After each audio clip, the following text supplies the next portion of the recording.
And we are all set. Welcome to our City Council meeting on the 18th of October. It's now 7:01. Can we have the Pledge of Allegiance by Councilmember Coulson, please? Yes. I pledge of allegiance to the flag of the United States of America and to the republic for which it stands, one nation, under God, indivisible, with liberty and justice for all. Thank you for letting me redeem myself. You are quite welcome, Councilmember. All by myself. Big girl. All right, Megan, can we have roll call, please? Councilmember Beach, Here. Councilmember Coulson, Here. Councilmember Brownrigg, Here. Vice Mayor Ortiz, Here. Mayor O'Brien. Here. We do not have a closed session this evening, so there's no report out, but I will go into the upcoming events and just wanted to mention that the deadline is extended for the Traffic and Safety and Parking Commission applications. If you are interested, you can go to the website and fill out an application for that. And the due date is the October 22nd at 5 o'clock. At our November 1st council, we will have a meeting prior to our regular council meeting at 5:30, and this will be an opportunity to discuss the district elections. It will be the first time that both the council and the public will be able to look at the draft maps and be able to voice their opinions. And these maps will probably be distributed sometime this week. They'll go through social media, our e-news. So if you're interested in those, please look that up. The Youth Advisory presents their Eggtober through the Park and Rec. So they will have goodie bags filled with 24 Halloween inspired candy filled eggs and craft ideas and stickers that can be delivered to your Burlingame home. This will be happening on Thursdays and Fridays until October 29th. The third annual Muddy Mile was held actually yesterday, and there was over 200 kids that ran through 20 different obstacles. And this was a true citywide collaboration that included staff from the Parks and Rec, the police department, fire department, the city manager's office, and volunteers from Burlingame's YAC, St. Ignatius, the Park and Rec Foundation, the Park and Rec Commission. And at the finishing line, that was actually sponsored by Burlingame's A Runner's Mind. So it sounds like the kids had a great time. Does anyone else have events that they want to bring up? Okay, so then that will lead us to our presentations. And we have two this evening. So we are going to start out with the Beautification Awards. And do we have Marcia? So Megan, if you could pull her forward from the attendees, that would be fabulous. And we also have Commissioner Barris, one of our new appointees. Marcia, I think you should be able to unmute yourself and turn on your camera. There we go. All right. And you should be able to share your screen with the PowerPoint. I will. Okay. Excellent. Hello, everyone. Hello to City Council, fellow commissioners, and guests. I'm going to share my screen for the presentation. And here we go. Can everyone, let's see. I think you can everyone see? We can, but if you put it in, yeah, there you go. Excellent. There we go. Can you see now? Yes. Okay, so I'm presenting the 2021 Business Landscape Award. Oh, by the way, I'm Marcia Bauer, one of the Beautification Commissioners. So the 2021 Business Landscape Award winner is Stack's Restaurant here in Burlingame. The owner is Mr. Geoffrey Swenson. As you can see, they have some beautiful pots and flowers, and he really has gone above and beyond to make Stacks a welcoming place here in Burlingame. So the City Council and Beautification Commission, we honor a business here in Burlingame annually that's really made that effort. And especially this year, it's been a difficult year. So it really means a lot to us that he has done this. Stacks has operated in Burlingame for 31 years. He did have 5 locations, but now this is his only location, his flagship property. When the roundabout near Stacks was built, he undertook landscaping and put these pots and everything to kind of shelter himself from the roundabout and the noise. And it really is stunning. And he manually chose, he personally chose all of the plants and the pots and everything. And it takes hours to feed and water all of these plants. With COVID, he also did a parklet, which is an extension of the restaurant and with the flowers and things. And a lot of outdoor dining with wicker chairs and tables, and it makes a really nice atmosphere outside, as well as you can see from the inside of the restaurant out. It kind of has that outdoor-indoor dining experience. Because this was going to be over Zoom, I did go and meet with Mr. Swenson, and I presented to him a watercolor of Stacks done by our Burlingame artist, Dale Perkins.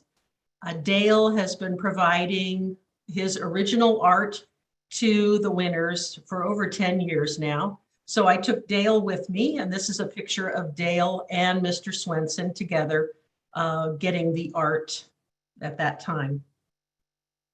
And this is the original watercolor that was presented.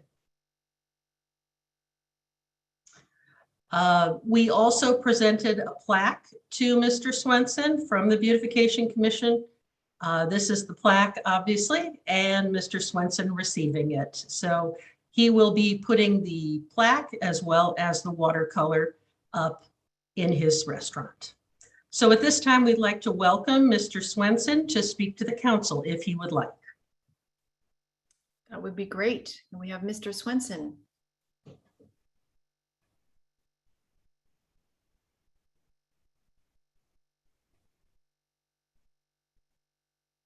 Can you guys hear me?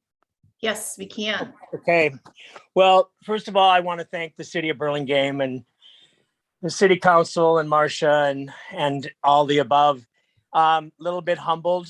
And I'm also humbled that I've had a restaurant in Burlingame for over 30 years that has been my flagship store.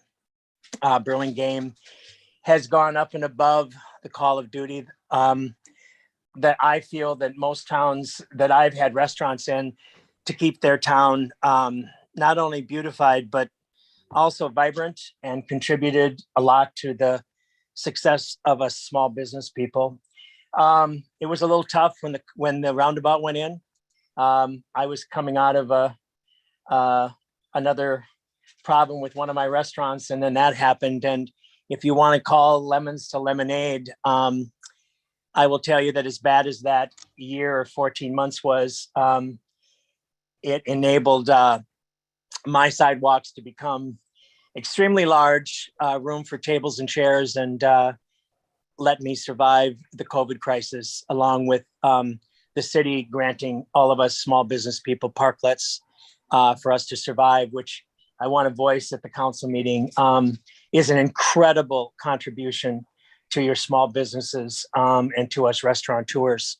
So I just want to say thank you very much. I'm, Burlingame, I live in the city, as most people know, but Burlingame's my flagship store, and it's where I got my start. So I feel like Burlingame is almost like my hometown. So I want to thank everybody for this award, the recognition, the contributions to my establishment, and also the patronage that I see, not only from city council members and the community, but I'm very appreciative that my store and that location has flourished, and actually business is better than it's ever been.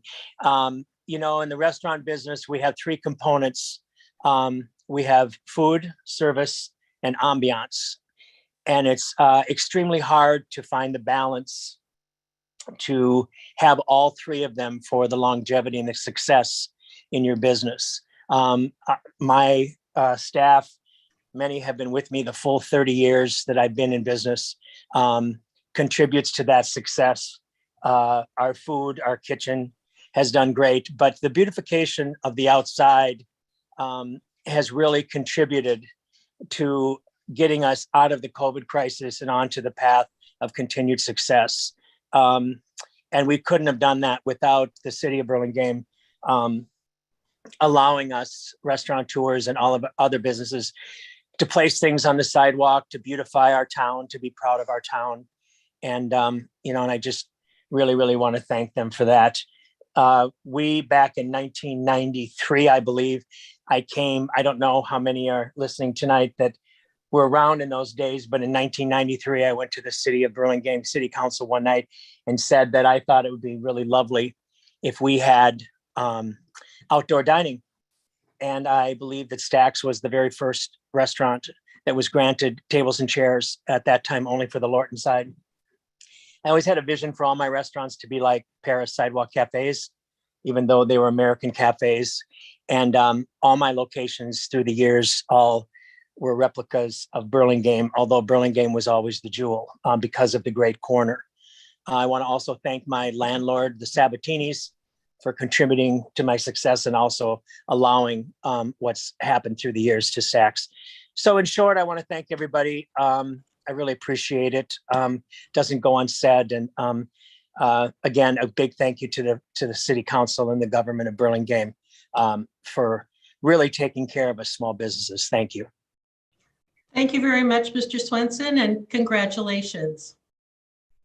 Thank you, Mr. Swenson. Congratulations to you. I was just there last week and the restaurant looks fabulous outside. So a very good job on your part and your team. I would like to see if any of our beautification commissioners would like to speak. I do see Commissioner Rivera on the line, and I'm not sure who else is on the line. Rich Kirshner might be on too. Would you like to say a few words? How about you unmute yourself? Sorry. There you go. Very impressed with the presentation. Thank you. I'm very, very impressed, and I would like to meet you personally so I can learn from you and all the beautiful chosen this beautiful site here. I drive by the Stacks all the time, and it really reminds me of some streets of my native country, Peru, and lots of flowers, and at the same time very European. So I'm very happy that I am part of this beautification commission, and I'm looking forward to enhance more of our streets and more of our businesses. I think it's an amazing thing to do. So thank you and congratulations again. Thank you, Commissioner Rivera. Are there any other commissioners that would like to speak? And I would like to add, Marcia, you did a great job with your presentation. So thank you very much. We have one more to Yes, I know you have one more. One more presentation to go, if you're not too tired of listening to me. Before we go into the Chapin Avenue, do my colleagues, anyone else want to make a comment on the Stacks project before we move to the Chapin project? Okay, if you're all good, go ahead, Marcia. Thank you. Okay. So we'd like to also present tonight the 2021 Residential Sustainable Landscape Award. The award winner is 217 Chapin Avenue, and the owners are Kevin and Julie Swint. Sustainable landscaping really does provide a lot, and so that's why we're encouraging it with this award. It encourages local bird life, butterflies, energy efficiency. So this particular landscape was unique and attractive. It has over 30 different fruit trees on the property. Fig, coffee, avocado, cherry. You can see a number of them right here. They are all done with water efficient landscaping, so that, you know, of course, drought tolerant, so that we're not utilizing, they're not utilizing a lot of water. So we presented, of course, in anticipation of tonight, a wooden carved sign to the Swints and placed it in front of 2017 Chapin. This is the sign that we put in front of their home for as the award winner. At this time, we would like to welcome Kevin Swint, who is the main gardener of the property, to speak to the council if he would wish.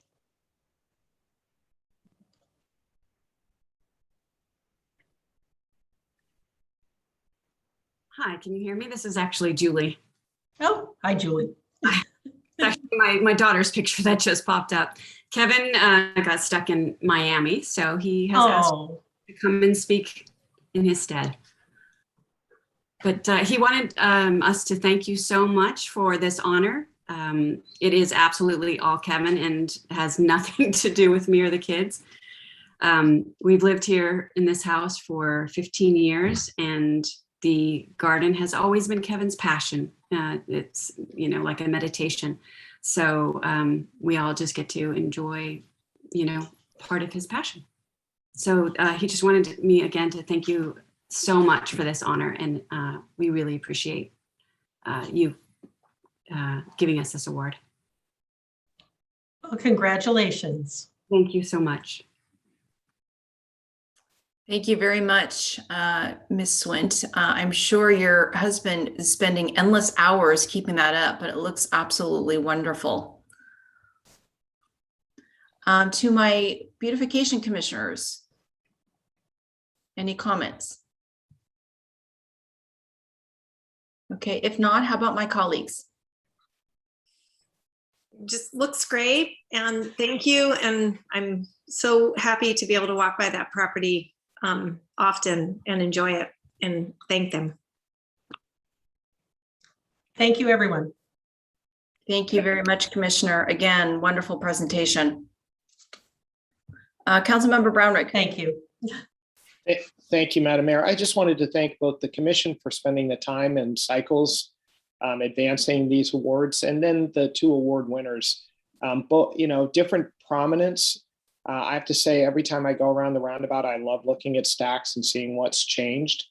But really, this is such a public spirited endeavor, whether it's a private citizen or it's a business, because you're really giving back to everybody who drives by, whether they're stopping in or not, whether you know them or not. And it's one of the things just broadly that makes, I think, our town so charming. And so I do want to thank the commission also for putting the cycles in and carrying this forward. And of course, the inimitable Dale, and for the artistic memories that he's leaving behind. So with each of the winners. So thank you guys. Thank you for making Burlingame a great place. Councilmember Beach. Thanks, Madam Mayor. I echo Councilmember Brownrigg's thanks to the commission, to Mr. Dale Perkins for the magnificent art. And I just wanted to also congratulate the awardees and thank them for helping our pollinators. It's just so wonderful to see all the great work you're doing and helping our environment along the way and beautifying our community. Great job.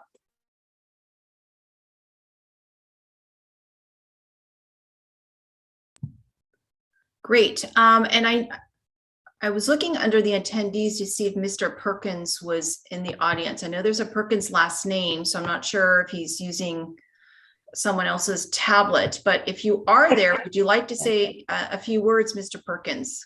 Because you know, that we might all be appreciate his your wonderful art. Yeah, that might be his daughter. Okay. If you unmute yourself. Tony Perkins, if you'd like to speak, you're more than welcome to do so. Yeah, hey, can you guys hear me?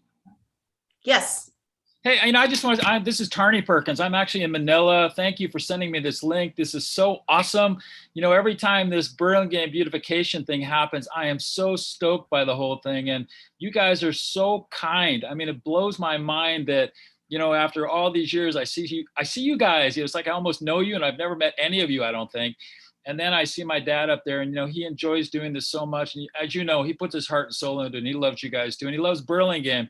So I love Stacks too. We used to live in Menlo Park and went to the Stacks there too. But hey, God bless you guys. Thank you so much. I don't think my dad could get into the Zoom, but I hope I represented him well. I'm very proud of him, as you can tell, and I'm very proud of you guys. And we love Burlingame too. So God bless you, and thank you so much. Thank you. Send your wishes to your dad for us. All right, very good. Let's go to our next presentation. We'll have our Chief Matucci. We have a police recognition of Officer Christopher Barrett. Okay, so thank you, Mayor and Council, for giving me a few minutes tonight to recognize one of our officers for their efforts a few weeks back. Before I start, I'd like to introduce the officer and give a little of his background, because I think it's important for the context of what he did. We have Officer Christopher Barrett here tonight. Officer Barrett was hired in July of 2020. So he's been working with us for just a little over a year. Prior to working for BPD, he was in the U.S. Army for 4 years. When he got out of the Army, he went to school and earned a certification in vocational nursing, and has worked in a variety of facilities as a nurse and caregiver, including Atria Senior Living right here in Burlingame for a while. More recently, he put himself through the police academy at CSM, and we actually hired him while he was in the academy after one of our recruiting trips up there, and he's been with us since that time. So on the afternoon of Friday, September 24th, Officer Barrett had just finished handling a call at the Burlingame Avenue train station. Prior to clearing the area, he took it upon himself to check the computer in his patrol car for any pending calls. At that time, he noticed a pending call to the rear of Bank of the West on Park Road, which was just a few blocks away. The call was the report of an unresponsive subject who was laying in the parking lot, gasping for air. Officer Barrett took it upon himself to respond to the call immediately rather than wait to be dispatched. Officer Barrett was the first emergency responder to arrive on scene and located a 64-year-old male lying on his back in the parking lot, eyes wide open but unresponsive. Upon checking for a pulse, Barrett found that the subject had none and immediately began life-saving chest compressions. Officer Barrett continued life-saving measures for over 2.5 minutes alone until Central County Fire Department personnel arrived on scene. But even as fire and medics took over for the life-saving measures, Officer Barrett continued to assist. As I mentioned earlier, because of his past training and experience, Officer Barrett was able to prepare a hydrating IV bag, which allowed fire and medics to concentrate on their life-saving measures. Incredibly, the male subject regained a pulse and consciousness while still in the parking lot, and was actually able to speak with fire and medics at the scene prior to being transported to the hospital. In speaking afterwards with fire and medics, they believe that those 2.5 minutes of life-saving measures performed by Officer Barrett were critical, and it is unlikely that the subject would have survived without them. So I think the description of the event speaks for itself, but I just want Officer Barrett to know how proud we are of his actions that afternoon, his quick thinking, his proactivity in responding to that call, his willingness to help, his ability to perform under that type of pressure while alone. I mean, just what an outstanding job. And so because of his actions on that afternoon, I want to officially present Officer Barrett with the Burlingame Police Department Life-Saving Medal, which is right here. And Officer Barrett is actually in the other room. So after we're done here, I'm going to go give this to him personally. But I just wanted to again, thank him again and thank the mayor and council for giving us some time tonight to go over that event. But great, good job, Christopher. Thank you, Chief Matucci, and thank you, Officer Barrett. Well, you haven't been on the force that long, and you jumped right into it. Congratulations to you. It's not easy. I have a background in nursing. Not easy to do CPR that long. Wonderful, quick response on your part, and saving a life, of a community member. And I'm sure, our whole community appreciates all the work, our police department does. And so thank you. Vice Mayor Ortiz, would you like to make a comment? Yeah, thank you, Madam Mayor and Officer Barrett. First of all, thank you for your service. And it just makes me feel a lot better about all our citizens and feel safer knowing that somebody like you is around. And it's a great job. Kept your cool and did what you needed to do. And that's just really great. So congratulations, well deserved. Thank you for your efforts. Officer Barrow, would you like to speak? Please unmute. Yeah, I think you might be on mute. How about now? You want to run in my office real quick? There you go. I think we got you. Okay, good. Okay. Thank you. I really appreciate it. I'm just glad that I was able to get there timely and help that gentleman to the best of my abilities, and everything turned out to be okay. So, but I really appreciate it. Very good. Thank you again. All right. Now is time for public comments. Members of the public may speak about any item not on the agenda. Members of the public wishing to suggest an item for a future council agenda may do so during this public comment period. The Ralph M. Brown Act prohibits the city council from acting on any matter that is not on the agenda. So first, through our city clerk, did we get any emails for public comment? We did. We got, I think we got 2 or 1. Would you mind reading those, Megan, before I open up to the public? Yes. This first one comes to us from Danielle. She says, I'm a parent of a 5th grader at Rooftop. I'm noticing many cars speeding through Burlingame above the speed limit and not slowing for children or families. Some even run stop signs, and traffic enforcement officers can't even write them a ticket or make them take a driving test. I would like to propose that Vancouver between Carmelita and Broadway become a one-way street. 2, assistance with caregivers and parents who behave aggressively towards our principal and or school staff with their vehicles. 3, having a police department morning team with ticket writing authority in the mornings at Roosevelt for a few months until we change the traffic situation. 4, I experienced 3 instances of vehicles going the wrong way down Vancouver during drop-off, even though the signs don't allow it. It's dangerous. It needs to be addressed. There's a lot going on and 5, please help us change the traffic patterns during drop-off and keep our community safe. And then we received an email from Nirmala Bandrapalli, and it's quite long. I'm not going to be able to get through all of it in 3 minutes. So I'll send it to you after the meeting. So it says, good evening. I am Nirmala Bandrapalli, resident of Burlingame. I'm a member of the San Mateo County 2021 Supervisorial District Lines Advisory Commission. This all-volunteer commission is right now performing a mission fundamental to our democracy, helping to ensure all residents of San Mateo County have equal representation. We do that by using 2020 census data. New population figures are being used to draw lines so San Mateo County's 5 supervisorial districts have close to the same number of people. But this is more than a numbers game. Districts should also fairly represent communities with shared needs and interests. As a first step, I encourage everyone to go to smcdistrictlines.org, where you will find a wealth of information and ways to participate. Our elected representatives make decisions that have real impact on our communities. The Board of Supervisors oversees an annual budget of $3.8 billion, where district lines are drawn impacts who can run for office and which voters can vote for candidates from a district. Once approved, district boundaries will be in place for the next 10 years. The time to get involved is now. On behalf of the commission, I invite everyone to get involved in this important process. Our primary goal when developing election districts is to draw lines that respect neighborhoods, history, and geographical elements. So we want to know, what do you consider the boundaries of your neighborhood?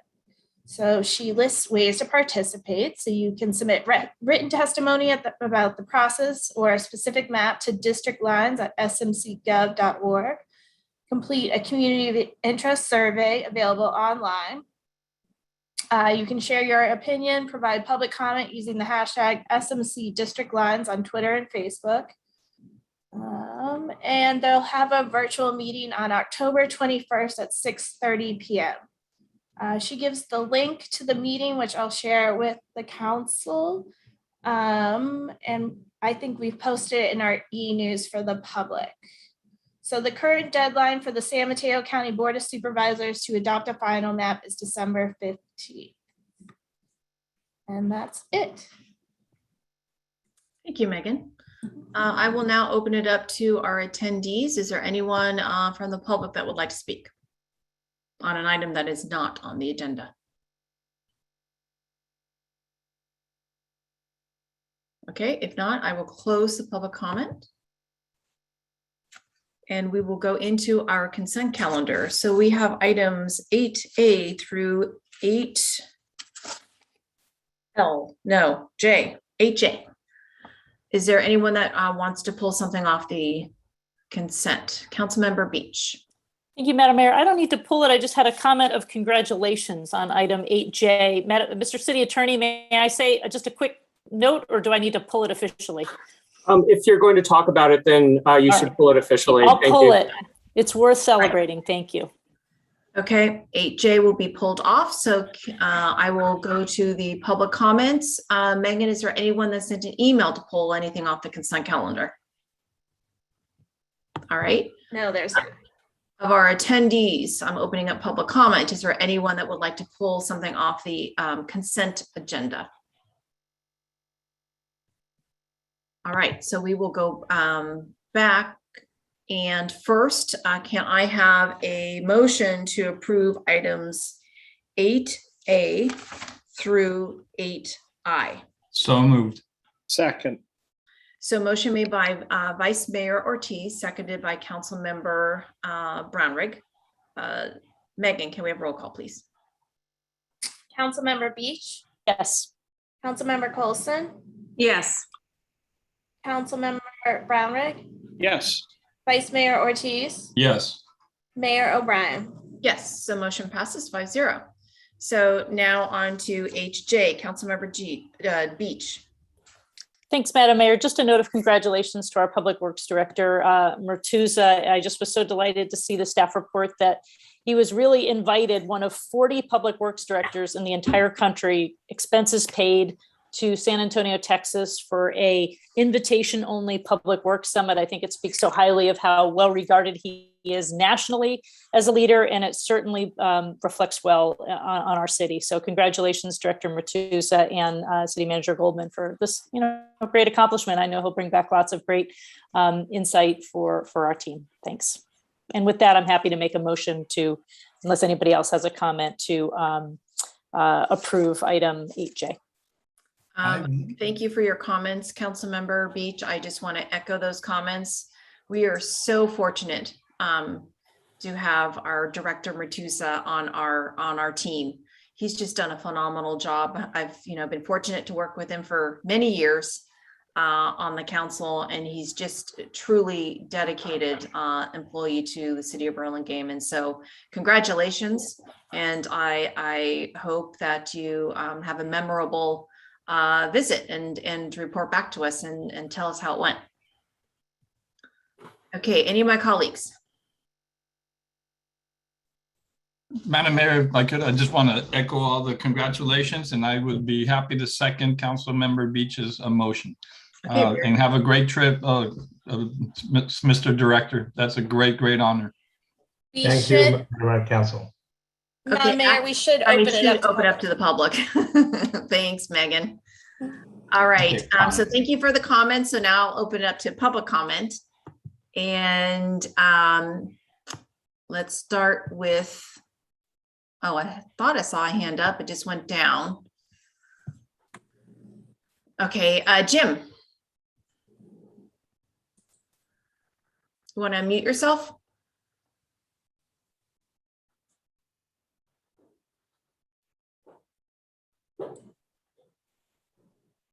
Jim, you need to unmute yourself. You have your There we hand go. raised on Does this. that work?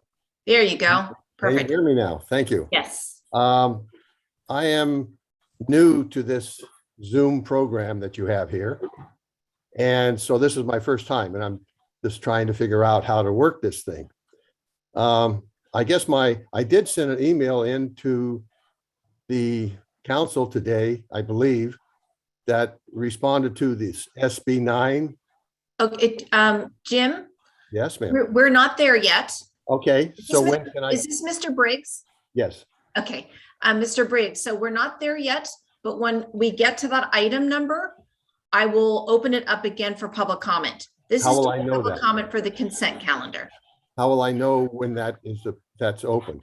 I will actually open it up. You will hear me say, I'm open for public comment, and I will actually call on you, Mr. Briggs. Thank you. I will be waiting here. Okay, very good. Thank you. Is there anyone else that wants to talk about item 8J? All right, if not, I'll go back to my colleagues, and Councilmember Beach made the motion, seconded by Vice Mayor Ortiz. Megan, can we have roll call, please? Councilmember Beach, Yes. Councilmember Colson, Yes. Councilmember Brownrigg, Yes. Vice Mayor Ortiz, Yes. Mayor O'Brien. Yes, so motion passes 5-0. All right, on to item 9A. This will be our first public hearing this evening. This is the introduction of an ordinance to repeal Chapter 2.25 of Title II of the Burlingame Municipal Code to eliminate the city's campaign contribution limits and instead utilize the state's program CEQA determination exempt pursuant to state CEQA guidelines sections 15378 and 15061B3. This would be my item. Yeah. So, Mayor and council members, as you remember, we've discussed this item previously at our August 16th and September 20th meetings. We had discussions about whether to amend the city's campaign contribution ordinance or to repeal it in order to go with state regulations and state enforcement. At the September 20th meeting, the council gave staff direction, and I will note it was in a 3-2 vote, to bring back the ordinance repealing the city's ordinance in order to go with the state regulations. And so at this time, I'd ask that you open the public hearing and you can ask me to read the title of the ordinance. Very good, thank you, Megan. So you can read the title of the attached ordinance. An ordinance of the City of Burlingame repealing Chapter 2.25 of Title II of the Burlingame Municipal Code to eliminate the city's campaign contribution limits, CEQA determination exempt pursuant to state CEQA guidelines, Section 15378, 15601B3.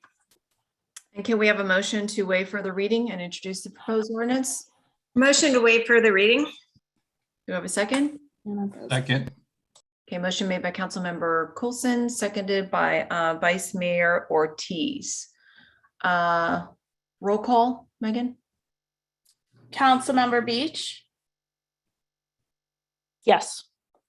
This is just to open the hearing, correct? Correct. Yes. Councilmember Coulson, Yes. Councilmember Brownrigg, No. Vice Mayor Ortiz, Yes. Mayor O'Brien. Yes. So that's a 4-1. And then now we'll open it up to public comment. We'll start out with Mike Dunham, please. Good evening, Council. Thank you for the opportunity to speak tonight.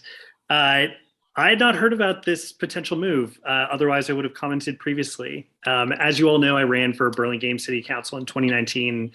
And I'm in a small elite group of folks who have actually had to deal with these rules personally, just like you all. And I'm actually really confused why this would be even something up for discussion. I looked a little bit into the AB 571 bill that our Assemblymember Mullen had passed a few years ago. And the intent of that bill, as I understood it, was to basically provide a cap on donations in local elections when there was none that existed. So prior to that bill, you could donate literally an unlimited amount of money to a local election in something like 78% of California cities or 72% of the counties in California.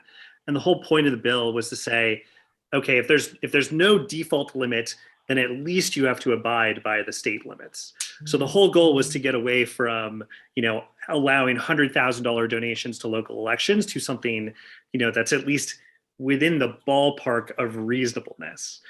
I don't think there was any part of the discussion of that bill that was trying to say, oh, we're going to make administration of elections easier for cities, and we want cities to give up their own locally imposed limits.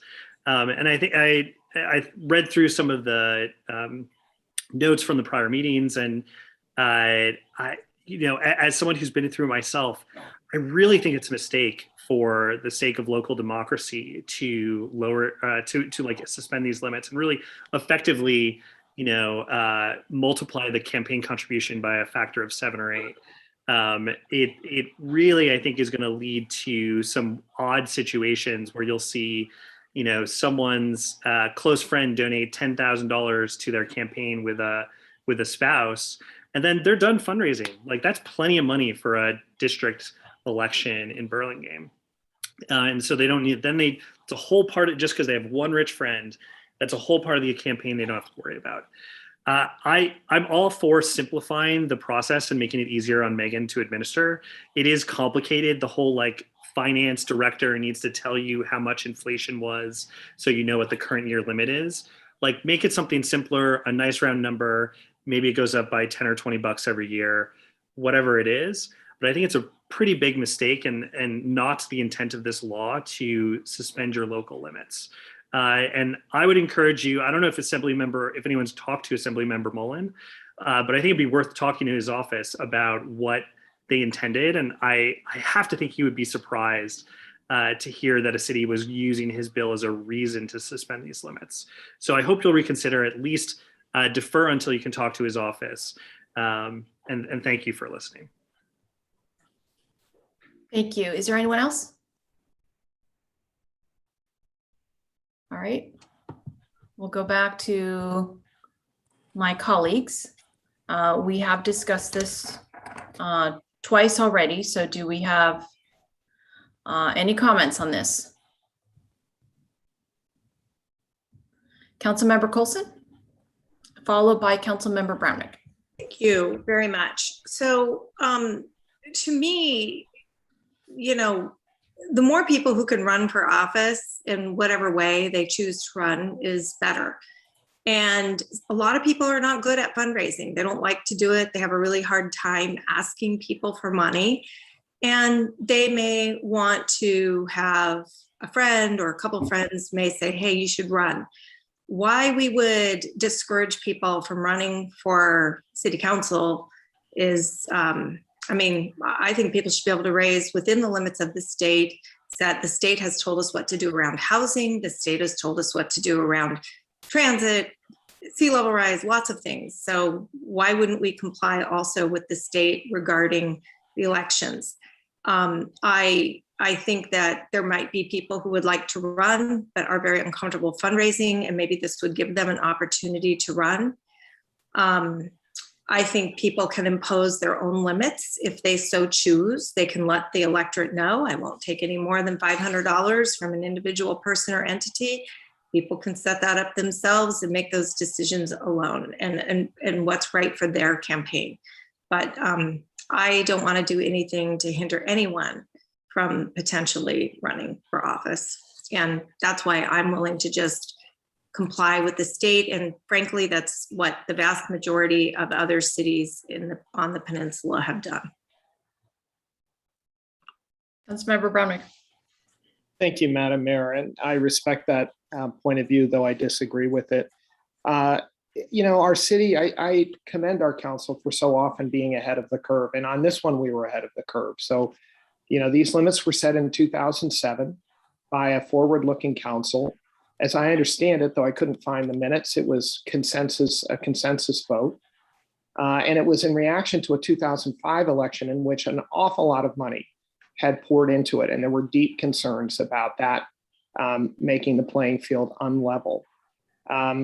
There is a notion that some have that campaign limits disadvantage challengers, but I wanted to bring to my colleagues' attention a 2006 study by the National Voting Rights Institute and also state PIRGs, that's public policy, I forget what PIRG stands for, research group democracy program.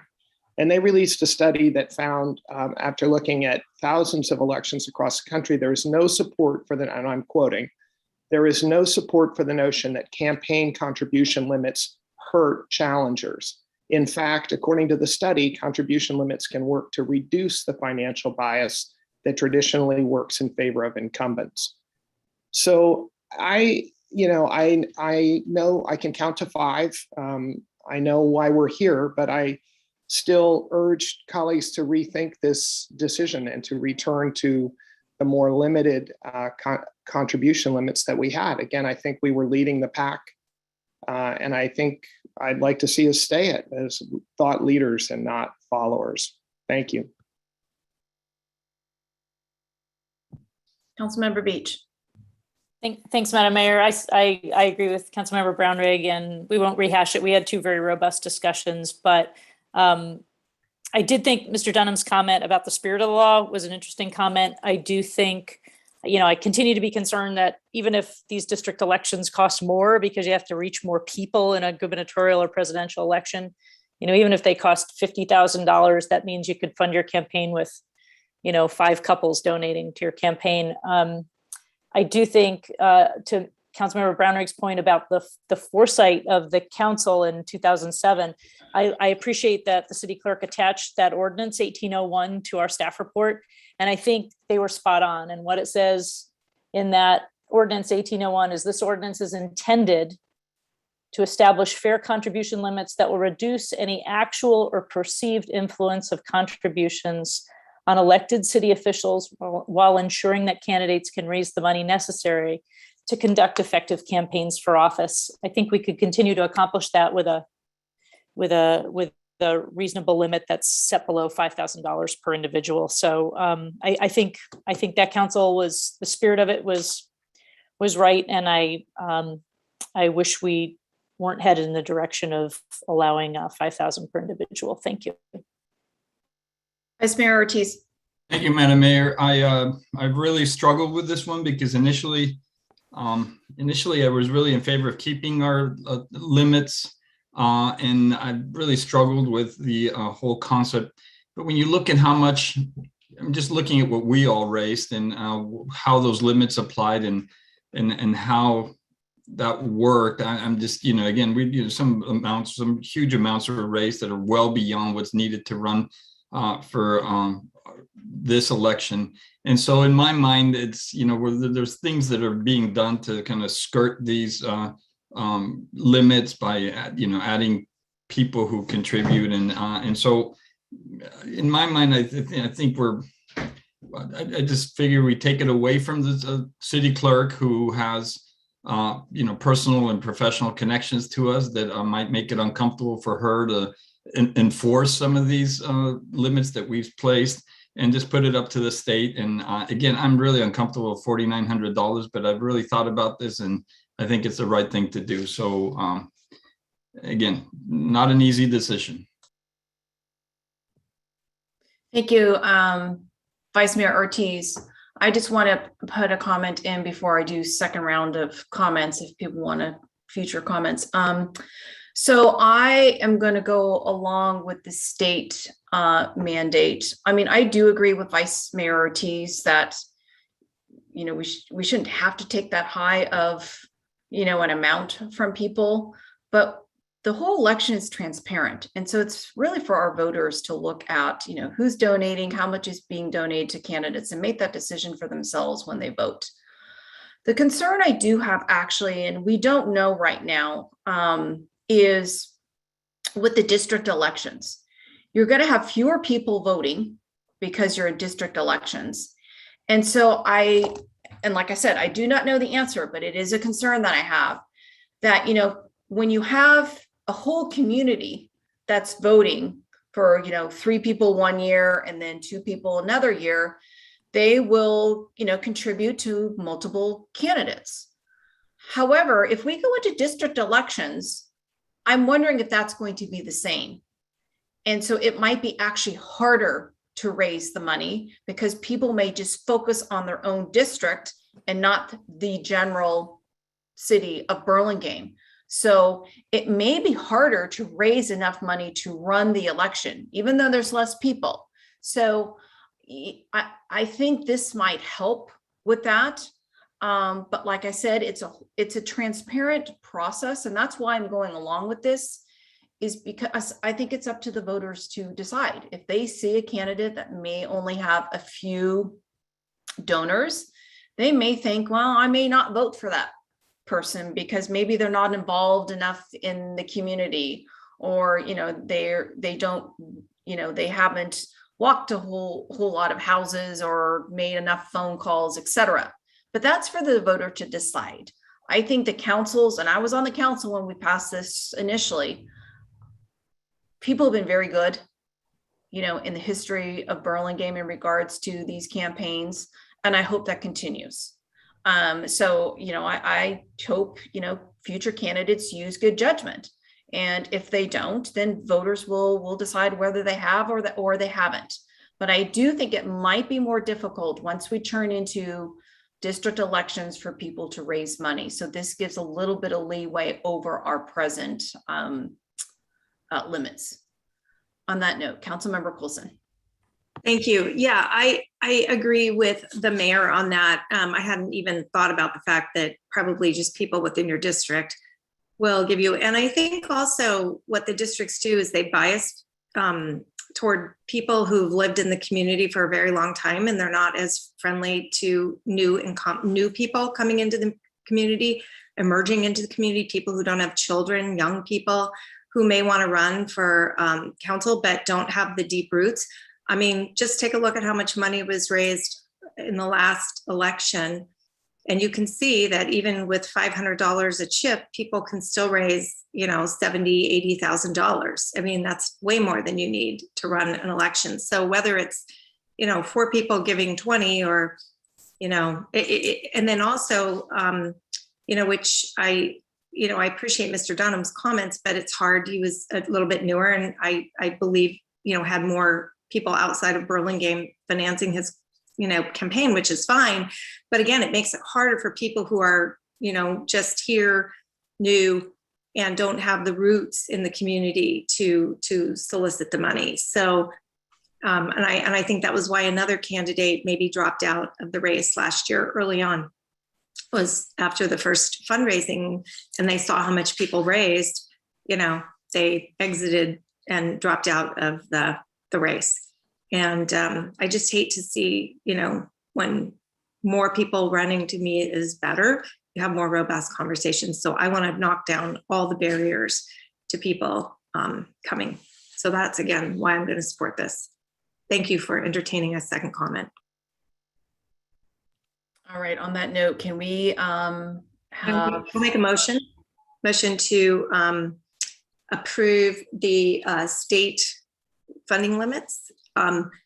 It's to bring it back for a second reading. Okay, bring it back for a second meeting. Megan, can I just ask one quick question, which is, will you still help, you'll still help the candidates if they're filing and things, you'll still be a resource for people? Yeah, so everything will still be filed through my office. The difference is that the enforcement and administration, then I turn it over at that point, but I will still help all candidates. Thank you. Okay, do we have a second? Second. All right, Megan, can we have a roll call, please? Councilmember Beach? No. Councilmember Coulson? Yes. Councilmember Brownrigg? No. Vice Mayor Ortiz? Yes. Mayor O'Brien? Yes. So passes 3-2, and then I'll to the city clerk, then you'll publish a summary of the ordinance at least 5 days before the proposed adoption. Great. All right, our next item is item Sorry, I'm trying to get my agenda back in order. 10A, and that will be the consideration of one appointment to the Parks and Recreation Commission to fill the remainder of a term. So we had discussed this at our last meeting and tie vote, and so we decided to continue it to this meeting where we have all 5 council members present to discuss it. And then is this City Manager Goldman? It's me. Thank you. So at your last meeting, you did discuss 3 appointments and you made 2 of those appointments, Leslie Holtzman and John Brunello, were appointed to full terms. You also have a partial term due to Commissioner Emily Matthews leaving a little bit early. And you did, as the mayor noted, split 2-2 several times, and so decided to wait for all 5 of you to be here. So all 3 of the remaining applicants are available for appointment to this partial term. It's Robert Canone, and again, I apologize if I'm mispronouncing the last name. So Robert Canone, Kevin Sloboda, and Howard Wetton. And the appointee term is for 2 years ending on October 7th. And you should open this for public comment. And then after that, text your choices to Megan and she will let us know if anybody gets the majority. Thank you. Thank you, City Manager Goldman. To our city clerk first, before I open up to our attendees, any emails? No, we haven't received an email about this. Okay, thank you.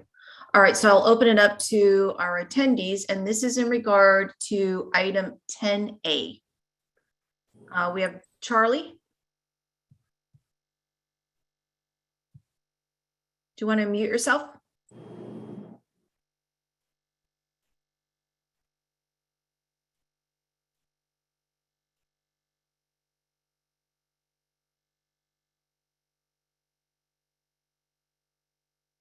I see you've unmuted yourself, but I don't hear you.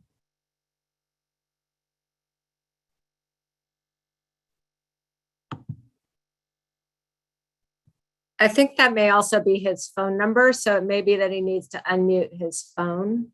This is Dr. Nordlinger. And to unmute the phone, Megan, is it? I just 9? I believe so. Councilmember Beach would know best. I believe it's *6 to unmute, *9 to raise hand. Okay, so how about Charlie do *6?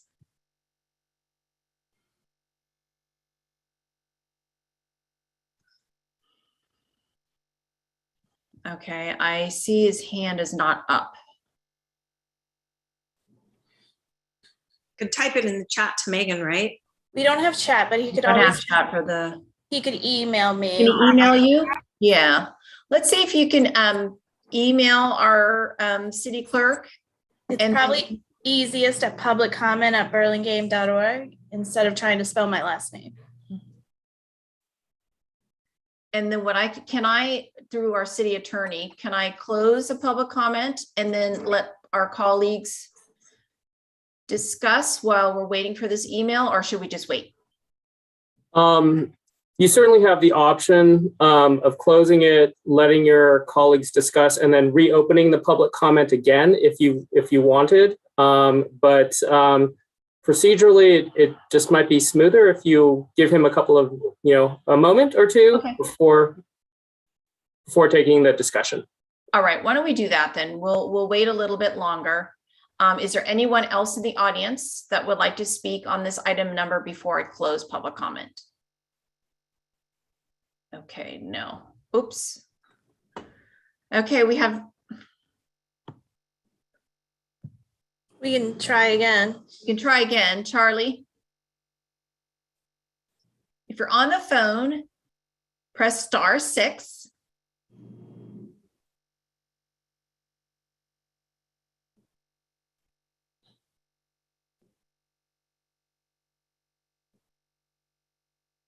Now, are we sure it's *6 and not *9? Yeah, Madam Mayor, sometimes mobile phones can be tricky with the Zoom interface, and landlines work better with *6, *9, but I believe that is correct unless it's changed. Thanks. Okay. We're trying here. You may want to try to email Charlie because this doesn't seem to be working.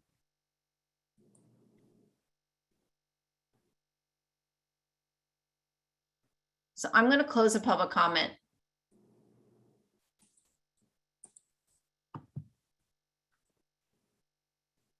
To my colleagues, why don't we text who we'd like?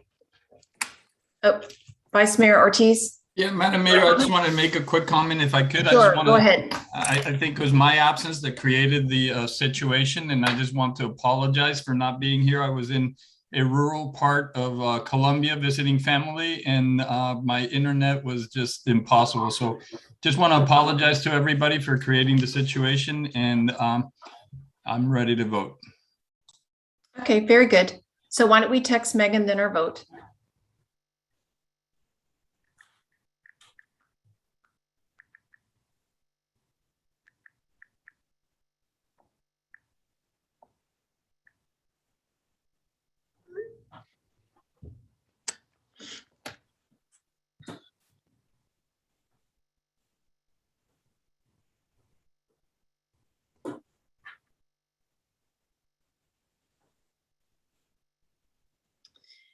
And to our city clerk, before we mention the votes, if you can just double check your email and see if we received an email from Charlie. We have not. No. Okay. So Councilmember Beach, Canone. Councilmember Colson, Kevin Sabata. Councilmember Brownrigg, Howard Wetton. Vice Mayor Ortiz, Howard Wetton, and Mayor O'Brien, Kevin Sabato. So we do not have a majority. Okay. Do we want to make comments before we do a second round?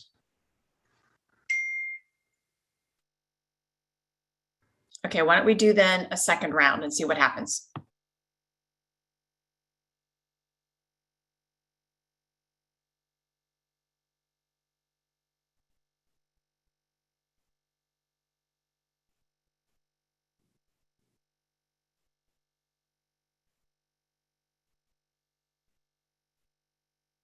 Okay. Councilmember Beach, Canone, Councilmember Colson, Howard Wetton, Councilmember Brownrigg, Howard Wetton, Vice Mayor Ortiz, Robert Canone, and Mayor O'Brien, Howard Wetton. All right, so we have 3 votes then for Howard Wetton. Okay, so he will be our new partial commissioner for the remaining term of Emily Matthews. Very good. Congratulations to you, Howard. All right. On to item 10B. This is an informational item on SB 9 and SB 10.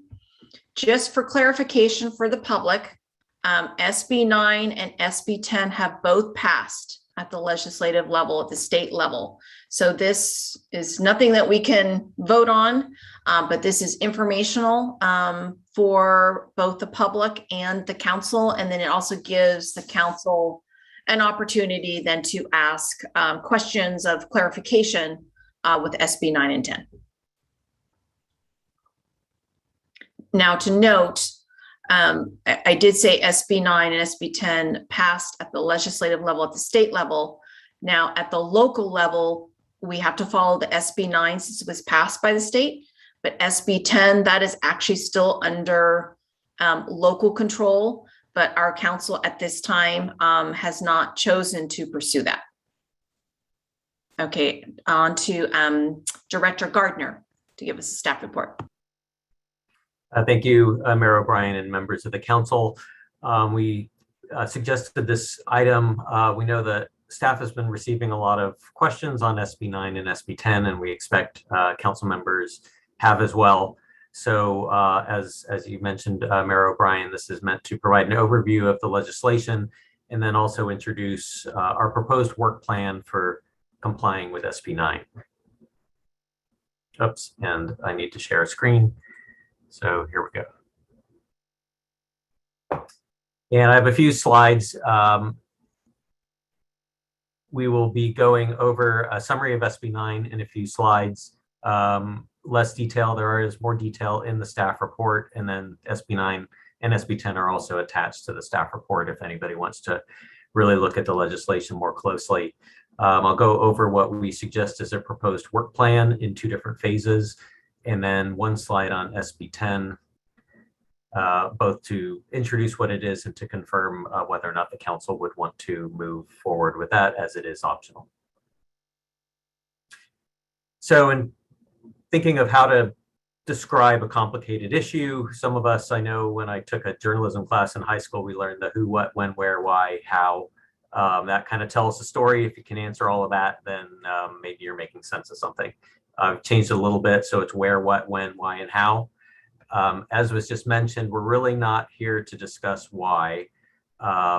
This is adopted state legislation, at least SB 9. We know there are strong opinions on both sides, and in my planning career, I will say I've not seen anything so quite as divisive or polarizing as this particular bill. So I acknowledge there are strong passions on both sides. What we're looking at from the staff level is to, first of all, comply, but also kind of toe a middle ground and find something that fits the community, but also meets the obligations under the law. So where? The SB 9 and all of these slides will be SB 9 until we get to the last one for SB 10. SB 9 applies to properties that are zoned to single family residential, R1. In this map, this is the land use map from the general plan. It's all of the yellow parcels. So it is a substantial portion of the city. It does not apply to R2, R3, R4, or any of the other zones, unless that was something that a local jurisdiction wanted to do, but otherwise where it is required to apply is R1. This is a lot of words, so I'll kind of give a narrative and not just read the words, but on an individual lot, there's kind of 2 flavors to this. One is just a lot as it is. The next is the lot split. We'll get to the lot split in a second. But first, if you're just taking a lot, 6,000 square feet, 10,000 square feet, what have you, what SB 9 requires is that a jurisdiction allow 2 units and that each must be allowed to be at least 800 square feet. It's not to say they have to be 800 square feet. A smaller one could be allowed, but a jurisdiction can't put in a standard that would inhibit a unit being at least 800 square feet. No setbacks are required if it sits within the footprint of the previous building. So if there was a single family home and somebody wanted to build within that single family home and maybe it had some setbacks that were non-conforming, they could still use those non-conforming setbacks. In other circumstances, a 4-foot side and rear setback is something a jurisdiction can impose. Beyond that, cannot be any larger than that, but there are some other tools available that we can discuss. ADUs are allowed if it is not a lot split, and we'll revisit this again when we discuss the lot splits, but in theory, somebody could build a duplex with ADUs as well. Short-term rentals are not allowed in either the ADUs or the duplexes, and parking, a jurisdiction cannot require more than 1 space per unit, except if the project or the parcel is within a half-mile walking distance of either high-quality transit corridor or a major transit stop, then we cannot require parking for those properties. There is also provision for being within 1 block of a car share. There are no established car share pods in Burlingame, so this is not necessarily applicable, and there's none within half a mile of the city limits. So this would not apply unless a car share pod were to be installed at some point in the future. But looking at this, and we had some questions as to what exactly geographically, what are these half-mile radiuses and setbacks or offsets? So in terms of the major transit stops, we have Burlingame Caltrain station, and then the Millbrae multimodal station with BART and Caltrain. So this shows a half-mile radius. And again, this is half-mile radius as the crow flies. The legislation actually mentions walking distance. So, you know, your mileage may vary, particularly as you get out to the edge here, and that you need to be able to walk within half a mile. Broadway, when it comes back online in terms of a full service station with electrification, would also most likely be considered a major transit stop. Now, what about the high quality transit corridor? That would be El Camino Real, which does have the 15-minute headways on average during the peak commute hours. So it would qualify as a major transit corridor. California Drive has buses, but they run at greater intervals than 15 minutes, so would not. But this shows a half-mile offset from El Camino Real. So in this case, it's not a radius, it's a offset. And again, it all depends on what's on the ground. There's railroad tracks in the way. So although we have our arrow pointing over into Rollins Road, you cannot actually walk that route from El Camino Real within half a mile. But altogether, these are the sheds, you could say, in terms of the areas that are within a half a mile of either the transit stops or the transit corridors. Let's look at lot splits.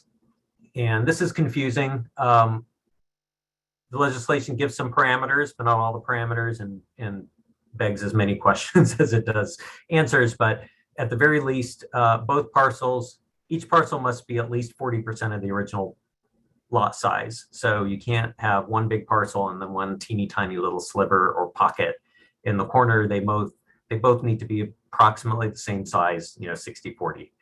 Also, each one must be at least 1,200 square feet. So the same thing, you can't have a teeny tiny, 800 square foot parcel, something like that.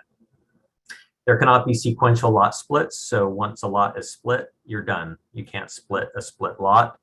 And then the same if there's ownership of two lots next to each other, you cannot do splits next to splits. So the idea is not having kind of a whole row of lot splits. The legislation requires an affidavit for the applicant. The applicant must sign that they intend to use one of the housing units as a principal residence for at least 3 years from the date of approval. We expect there may be some questions on this, but that's pretty much the wording right out of the legislation. And there would be an affidavit that the owner would need to attest to that.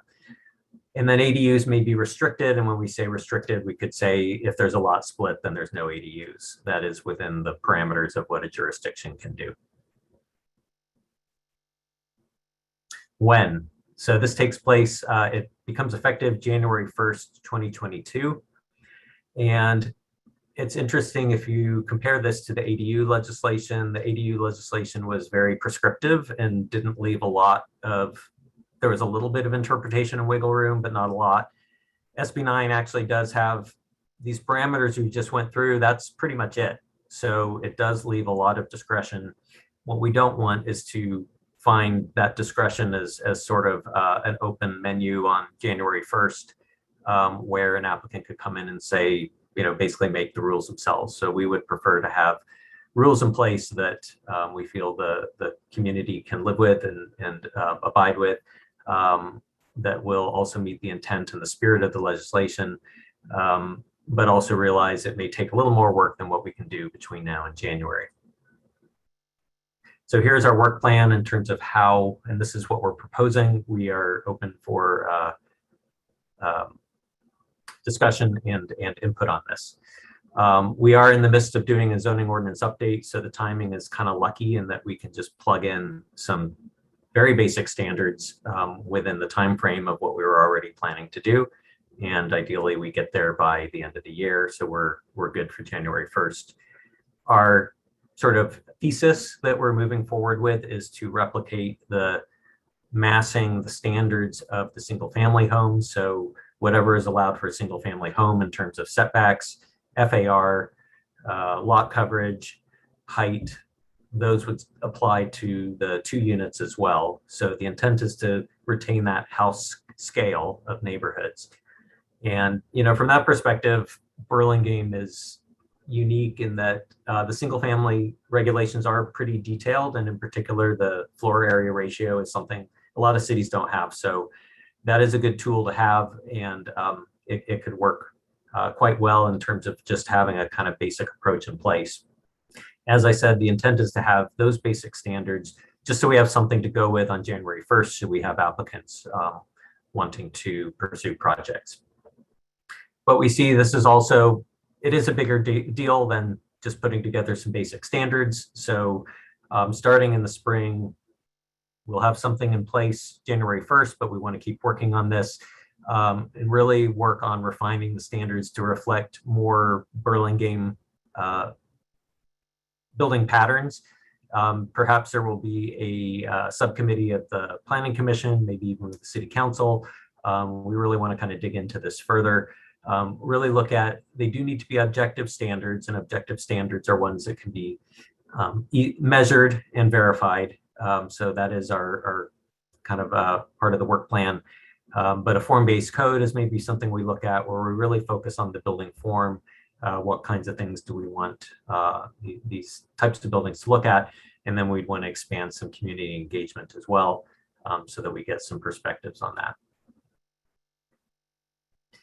Now, these are, it's probably gonna be a little hard to see on the screen. One of our planning commissioners was already ahead of this and thought, what would this approach look like if you were to take what a single family home envelope would look like, but it's 2 units instead of 1. This is by Dryling Turonis Architects, and they came up with a prototype for, in this case, it's a sort of arts and crafts style. It would look like a house and fit into any neighborhood, presumably, but in this case, it does have 2 units side by side in this case. So these are the kinds of things we'd want to look at and look at prototypes, or really kind of get a better sense of what would fit in well with the neighborhoods, but still meet the objectives of the legislation.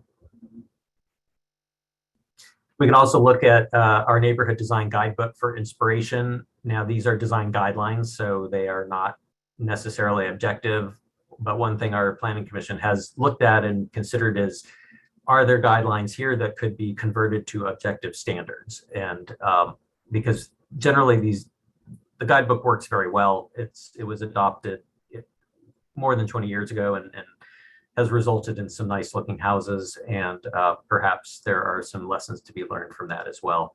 This will all take more time than we have before January 1st, but it's something we would propose to work on starting next year. And then last but not least is SB 10. And as Mayor O'Brien mentioned, municipalities are not required to adopt SB 10. It is optional. One thing that's a little odd with it allows up to 10 units on a parcel. Usually we're used to thinking of density. In this case, it's just numbers of units. So this could mean something very different on a small parcel versus a large parcel. That said, that's what it's designed for. It's really meant to be a streamlining. It is not specific to R1. It could be applied to any zoning district if there was a usefulness to it. But speaking of usefulness, and we do want to confirm this with the council. In Burlingame, given the general plan already has a wide range of multi-unit residential mixed use land uses and standards, it's not clear to staff necessarily how this could be beneficial. So we've tended to think it's not something that would be pursued, but we would want to confirm that with council before we go too far along with that assumption. So with that, that's the kind of quick overview. There's a lot of material here and we can go back, but I welcome questions and discussion. Thank you, Director Gardner. So we're going to start out with questions. Once questions are asked, then I'll open it up to public comment for the public to make their opinions known, and then return back to my colleagues for further discussion if need be. So I would actually like to start out with a couple of questions. One is with SB 9, Does that count now toward our arena numbers? Yes, it will. Our arena numbers are based on net increases. So whereas if somebody is tearing down and rebuilding a single family home, it's a net zero. There's no net increase. But if it's replaced with a duplex, then it does count for the arena. Same with ADUs as well. Okay. My next question is, so you say that they have to live in one of the residences for a period of 3 years. So I have 2 questions on that. How do you enforce that? And secondly, it says date of approval. So it's not built. So how are you going to live in it? So you can leave it vacant for a year, spend a year and a half building it, and then they only have to be there 6 months, or leave it vacant for a year and a half, build it year and a half, and they never have to be in there. That's So correct. It's a bit of a head how does that scratcher. Part of me, I wonder if when they drafted that, they were imagining somebody taking a house and splitting it into 2, like how an old Victorian, you used to see them turned into multi-units. And I don't think that's really what's going to happen. It will be, as you describe, an existing structure will be torn down. It could take as long as 3 years to go through construction, and then they're there for a very short period. So I think that was added to the legislation in the hopes of deterring speculation, but as you've already outlined, it's not going to. It's probably not effective if that's really the intent. That said, we are required to have we can't change that to once it gets the final certification from the building department and start then from that 3-year period. Okay, city attorney shaking his head no. All right. No, and yeah, Bree, in a word, no, because the statute is very clear that it is from the date of approval. All right, so because that's quite misleading. My other question is, will the state indemnify the local cities if there are lawsuits? Because there's a double standard here in regards to what R1 can do for a single family home versus the SB9 on what's allowed. That I don't know. I could either defer to the city attorney, or it may be that it's, well, I will defer to the city attorney whenever we talk about indemnity. So there's nothing in the statute, the language of the statute, that provides for that. So I would say no, that the state will not be indemnifying the city. So no. Okay. The other question I have is, when you do the lot split, can you do it any way you want as long as you keep that minimum 1,200 square feet? So it could be vertically, horizontally, whatever way you want. That appears to be the case. So I think the city would have discretion in, could it be a flag lot? Could it be split down the middle? Could it be front and back? And is there going to be a street frontage requirement? The legislation doesn't prohibit those kinds of standards. So the standards I showed on the screen are pretty much it. There's maybe an additional one. You can't require, granting of right-of-ways and some things like that. But it does seem that there is discretion on how the lot splits could be configured. Okay. And then my last question for now is, if we set standards, they have to be objective and not subjective. So if the standard is no parking is required within a half mile of the transportation corridor, so that includes your Caltrain, includes your El Camino, and when you look at that radius, that includes a good chunk of Burlingame. So my question is, we already have parking issues. Can we then down the road potentially then require no overnight parking?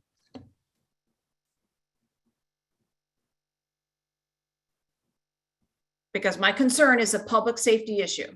1, ambulances. 2, fire engines. 3, with such I mean, to say that people are not going to have cars within a half mile, to me, is ludicrous. You may have some, but you're still going to have quite a few people that are going to have cars. So where are they going to park them? So can we potentially, would that be an objective standard? Because it is a public safety issue. Yeah, I think, I mean, it's an interesting concept. I'm kind of watching the city attorney's face as well to see.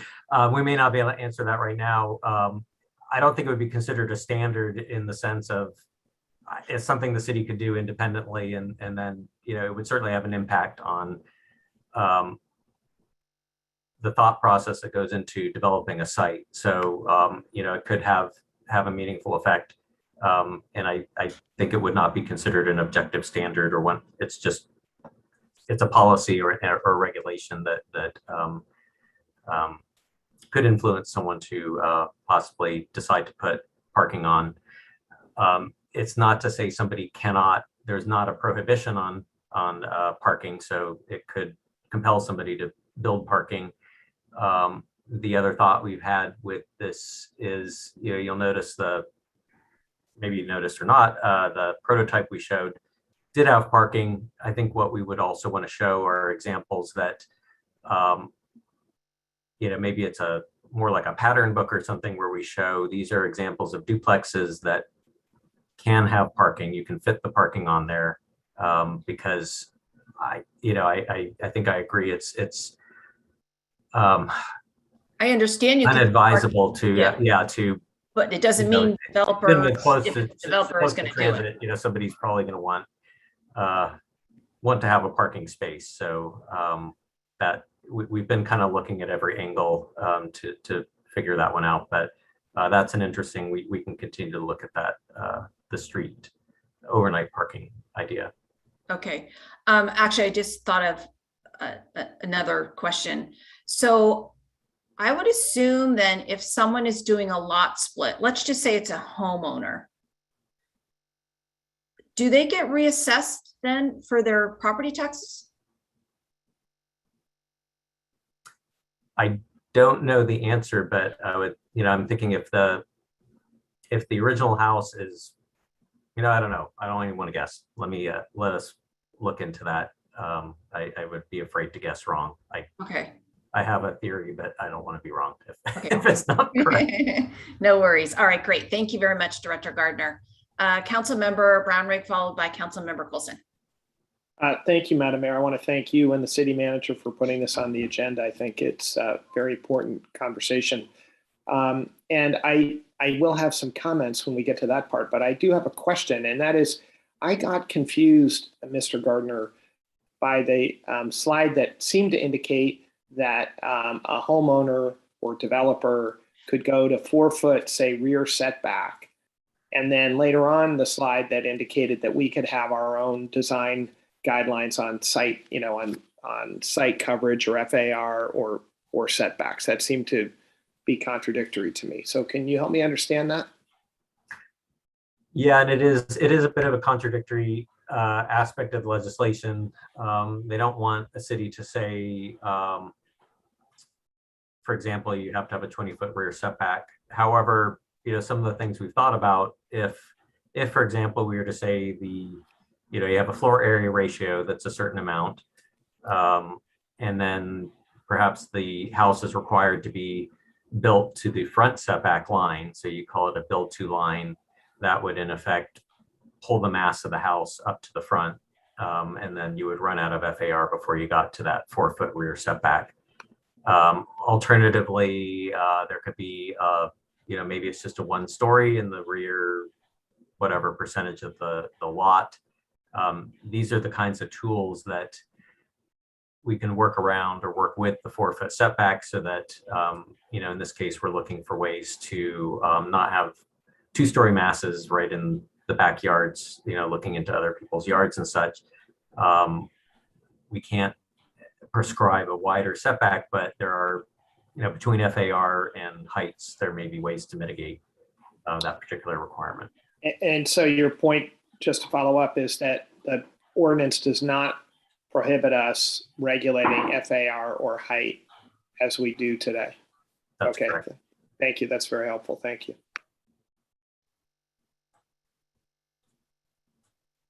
Councilmember Coulson. Thank you very much. So I just have a couple quick questions. I believe when I read the code, there is nothing in there regarding support and funding of schools and other infrastructure that will be needed for the additional density. Is that correct? A new unit would be subject to impact fees, which include school fees. So they won't be huge, but they do have to, they would be subject to fees with new construction. Okay, and I believe that when we met with the superintendent, he made it very clear to us in the meeting that those fees are insignificant in terms of acquiring land and building a school. So the only way that would get done would be through the city or the school purchasing land for schools and then probably a bond or a bond to build or COPS or something. Okay, and then is there any restriction on permeability? So I know now we really encourage permeable landscape and permeable everything. So can we say, for example, driveways must be permeable, walkways, all landscape must be permeable?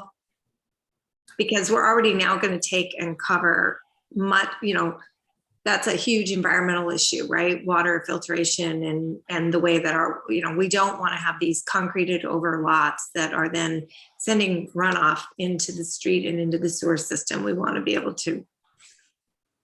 Sure. Yeah, I think provided the permeability can be described objectively, and it may be that it's a lot coverage percentage, that's where we kind of fall back on our sort of approach with using the single family standards is that we would use that same lot coverage and permeability percentages that a single family home would use. And as our planning commissioner architect has shown, that would not inhibit a duplex with parking.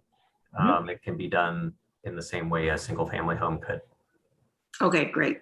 And I'm thinking more in terms of people splitting the yard in half and then putting a concrete patio out and, more driveway and that kind of thing. So, all right, I think we should be thoughtful around, water permeability, the standards we set for gray water use, anything like that, because even though, potentially it's smaller water use per capita or per household, in aggregate, it will definitely be more.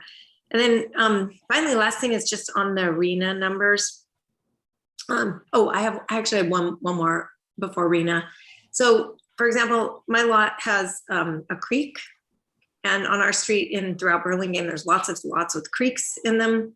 So we have to figure out a way to deal with that. So like you could now culvert your creek and then split your lot, culvert your creek, split it, and then build on top of it? Or is that a fish and game issue? Or will people with creeks and stuff like that, culverts, not be able to build on top of them? Will they be discharged from this?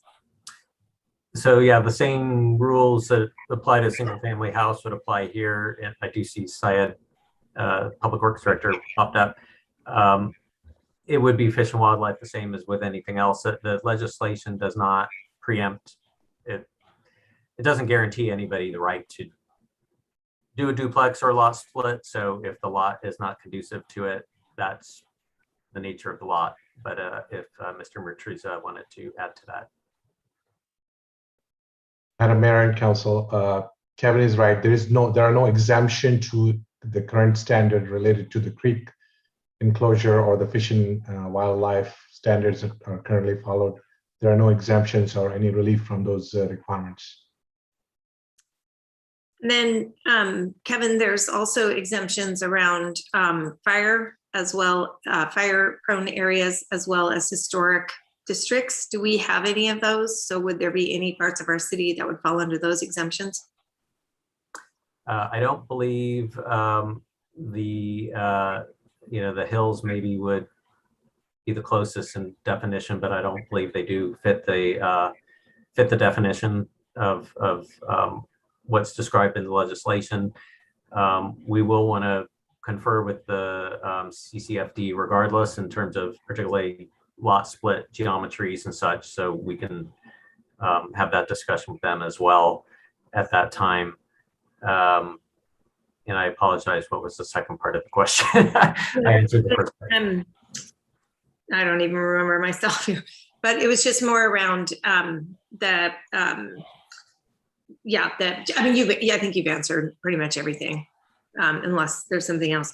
And then with regard to RENA, we get our RENA numbers by upzoning. So this is now an enormous upzone throughout the whole city.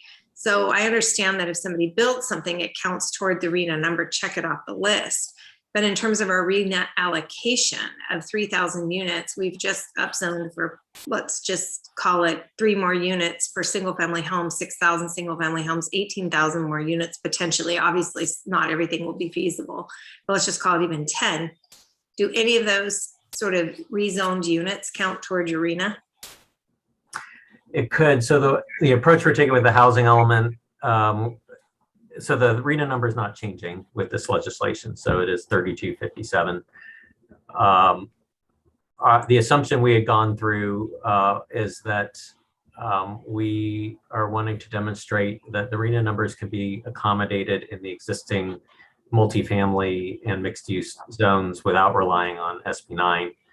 This is a newer addition and it's untested, frankly, so we don't know how many units may come from it. So we don't want to rely on it to reach our RENA numbers. If there are duplexes that are built that allow some additional units in the single family neighborhoods through this legislation, we can take credit for those, but we should not rely on those. So as we look at what we call the opportunity sites for the housing element, the most prudent route is to just focus on the multifamily and mixed use zones. Thank you. Okay. Councilmember Beach. Thanks, Madam Mayor, for putting this on the agenda, and again to Mr. Gardner for the discussion. This stuff is really confusing, and I think it's just very helpful to have a discussion and to have Mr. Gardner's expertise, not only for us, but for members of the public who have been reading about this. So thank you for the time tonight. I wanted to make sure I fully understood one part of the presentation where you said ADUs may be restricted. So what I think I understood, but please correct me if I'm wrong, is that SB 9 right now, left to its own devices, would allow a lot to be split and still allow ADUs to be built, but it sounds like a local jurisdiction could prohibit ADUs on lot splits. Am I understanding that correctly, Mr. Gardner? Or help us just clarify that. Thank you. That is correct. So it is at the municipality's discretion. A municipality could put in a regulation that says when there is a lot split, there shall be no ADUs. And the legislation allows that. It doesn't compel a jurisdiction to do that. So that's why it says it may be restricted. If a jurisdiction wanted to do something different, they could still allow the ADUs on a lot split. But it is within the rights of a city jurisdiction to restrict those ADUs if the lot is split.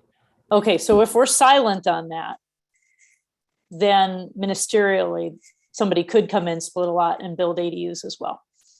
Presumably, okay. Yes. Okay, thanks for that clarification. I thought Councilmember Colson's comments on the permeable surfaces were really important. I I've been so focused on the housing units. I thought that was a really important part of the conversation. So thank you for that.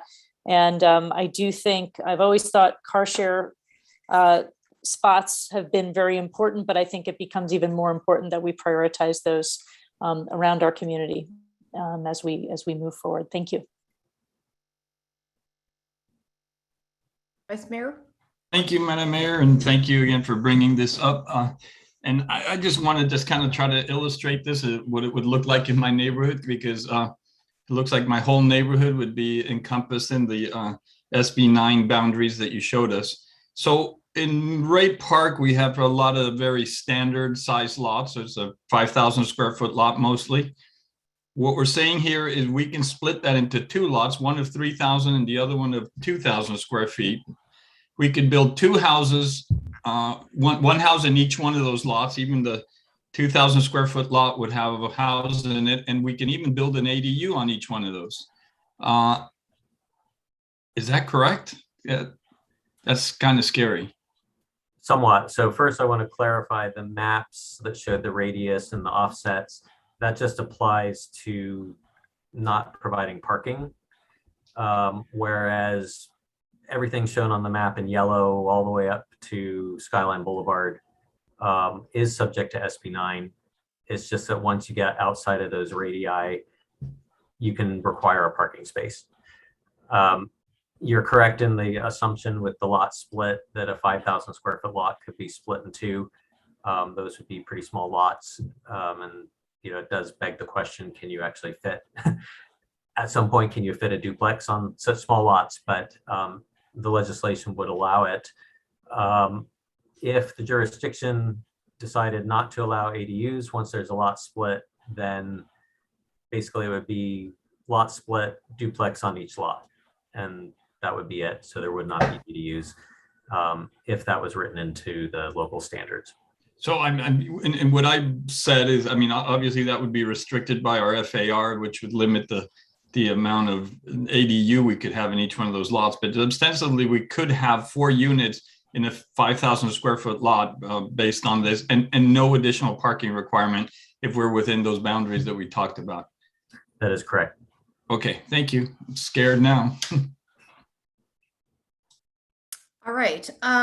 I actually have another question in regards to objective standards. So if you have the two lots, you do a lot split. Is it possible you can put a standard that does not allow cars parked in front, like utilizing their lawn, what we would normally see as a lawn, somebody changes it to concrete and starts parking their cars that way? I would think so.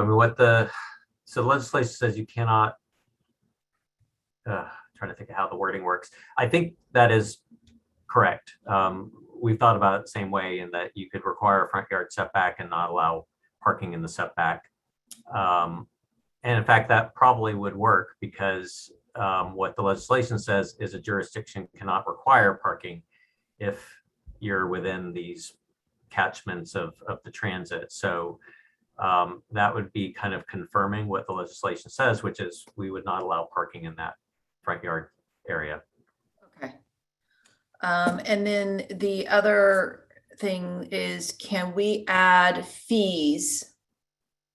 I know Councilmember Coulson mentioned schools, but since there would be an increased load of water, sewer, even our streets with, increased probably garbage pickup, because there are a lot more garbage cans. I'm not sure where you're going to put them if you're parking, or all these people are parking on the streets. But can we put additional fees? Can we have additional fees that support our infrastructure, since there will be potentially increased demand? There could be fees. There would need to be a nexus study to determine what those fees should be. But that is an option. As mentioned, the current public impact fees, public facilities impact fees would apply.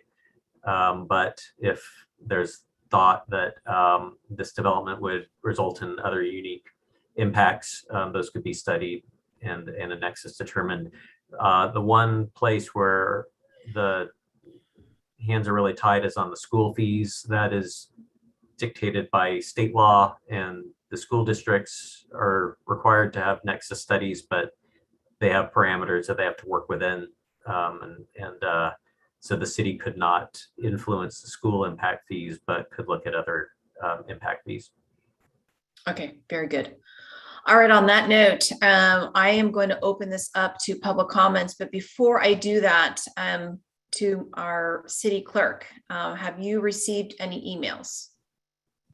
I have. I received one from Jim Briggs, but he is here tonight, so I'll let him read that one, but I received a couple other ones as well. This one comes to us from Jennifer and Chuck. And they say, in respect to the recent passage of SB 9, we wanted to voice our opinion as to why we're against this piece of legislation. One, it usurps local control and the extensive public input that that has shaped community plans and their updates.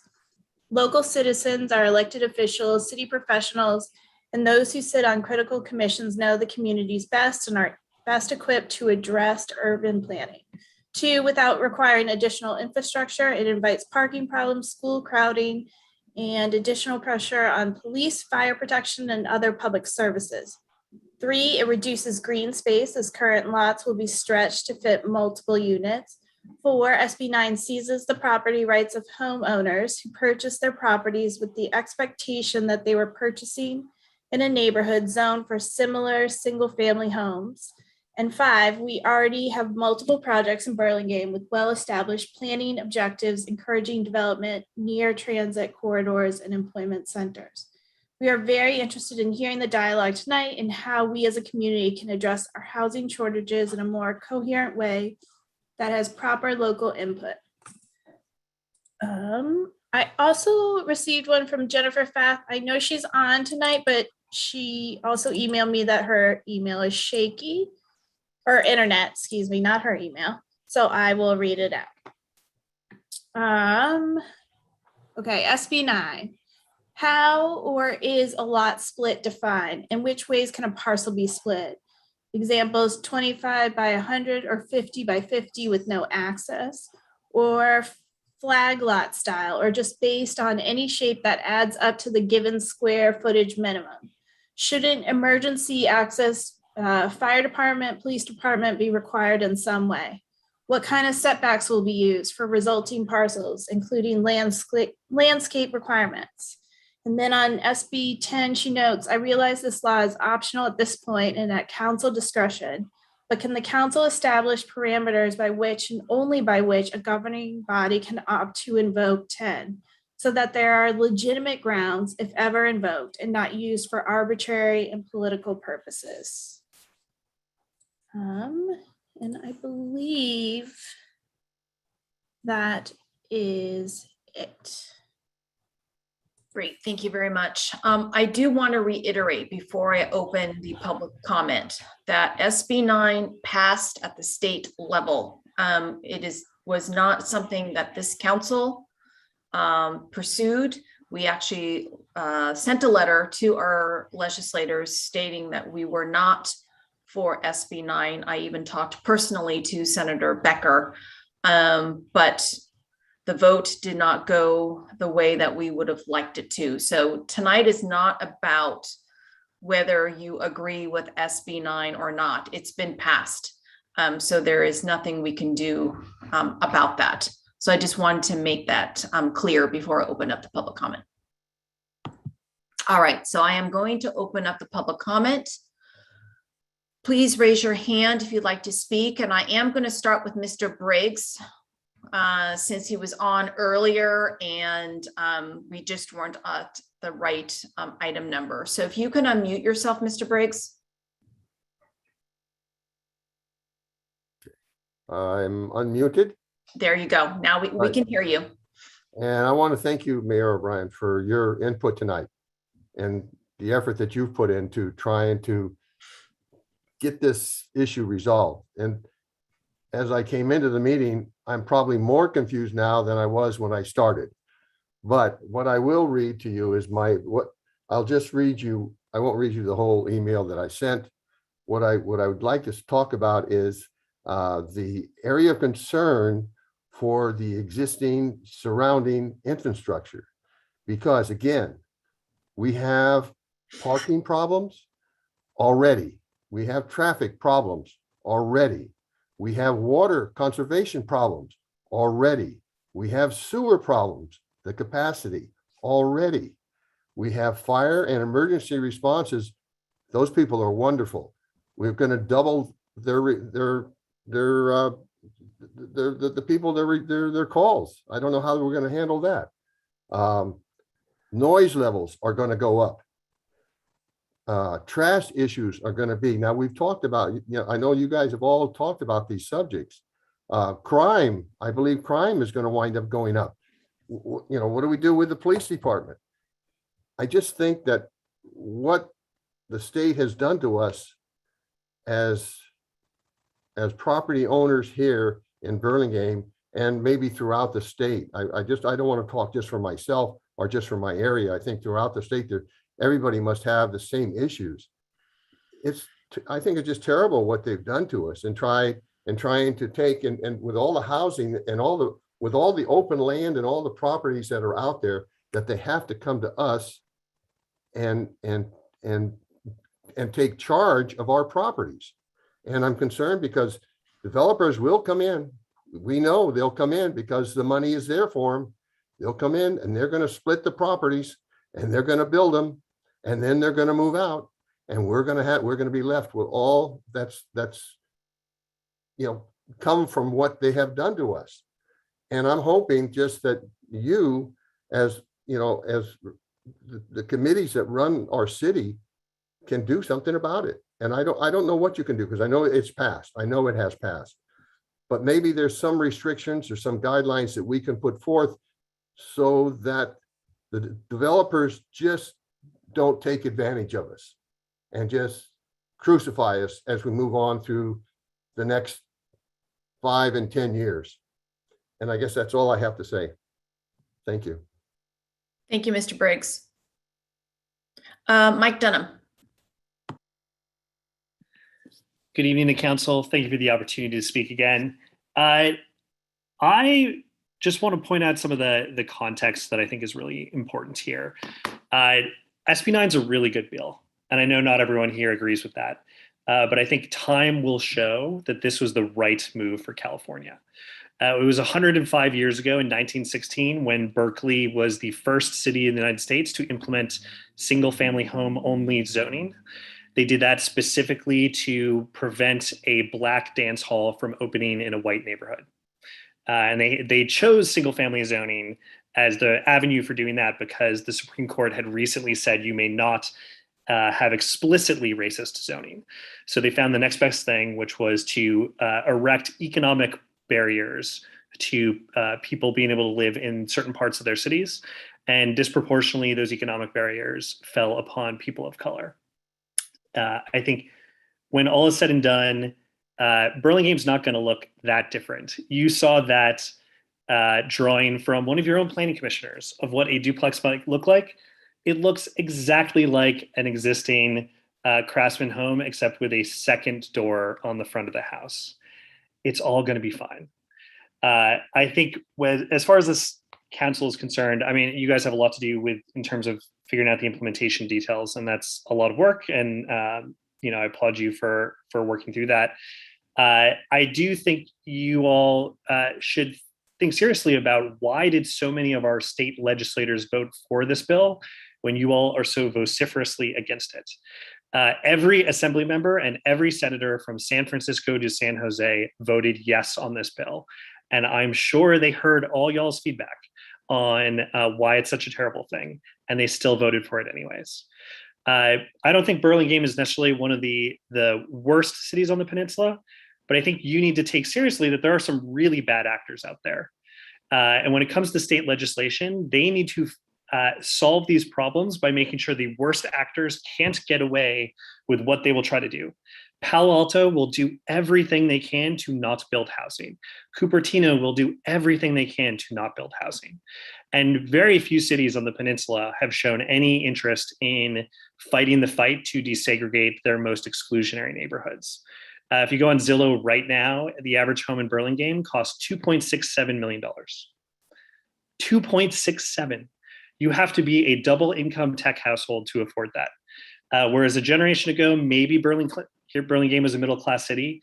On the current trajectory, it would have been an upper class city within 10 or 20 years. SB 9 is one step towards either slowing down or reversing that trajectory. And it's an incredible thing. I encourage you all to take that seriously, to think about the bigger picture, especially as we try to solve these bigger regional issues. Thank you very much. Cindy Camarado.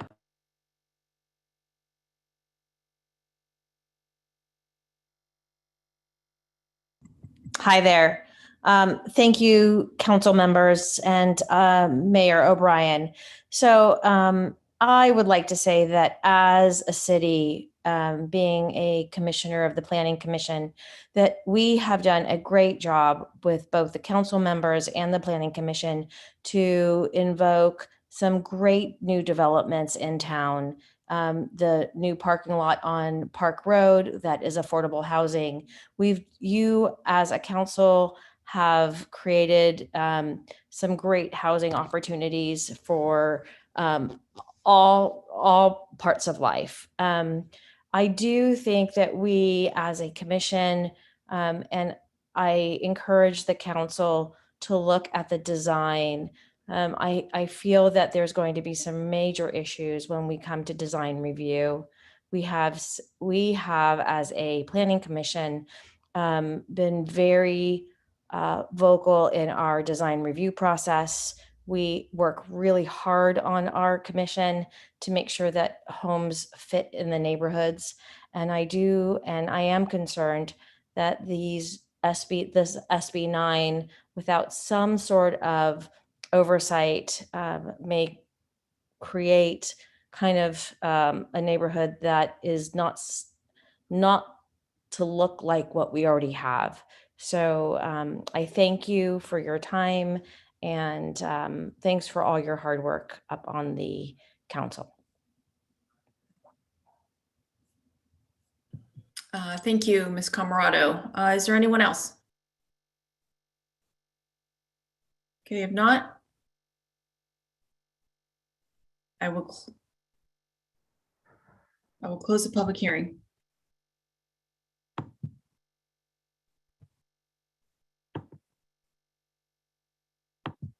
Colleagues, any further questions?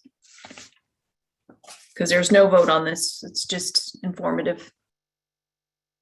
Councilmember Brownrigg. Thank you, Madam Mayor. Does that mean we can move to comments at this point, or are you still Yes. looking? Yeah, Okay. you can make comments. I just want to reiterate, there's nothing to vote on, but we Right. can still ask questions, remaining questions, or make comments. Thank you. So I'm not going to reiterate all the reasons why this is problematic. I think the pragmatic approach that you're taking, Madam Mayor, is exactly right. It's passed. And so how do we make the best of the situation? And I really appreciate the effort that Commissioner Taronis on our Planning Commission has put into thinking about what a design might look like. So I'll point out just a couple of things. One, ironically, I think one reason we have so many cars parking on the street is because we created a very, very successful incentive program a number of years ago that gave you more house if you were willing to put a separate garage in the back corner of the yard. And that's been extremely successful in creating detached garages in the back corner of the yard. The problem is, I think a lot of people don't ever use them for parking. So ironically, I think they will become, in many cases, the new ADUs. And I apologize for the dog in the background. We're all living at Zoom with Zoom issues. But what my point is that we can use incentives to have design that's good design for our city. If we're living with duplexes, let's figure out how to make a duplex, just like Commissioner Taronis did, look like it fits in. And for me, the priorities would be twofold.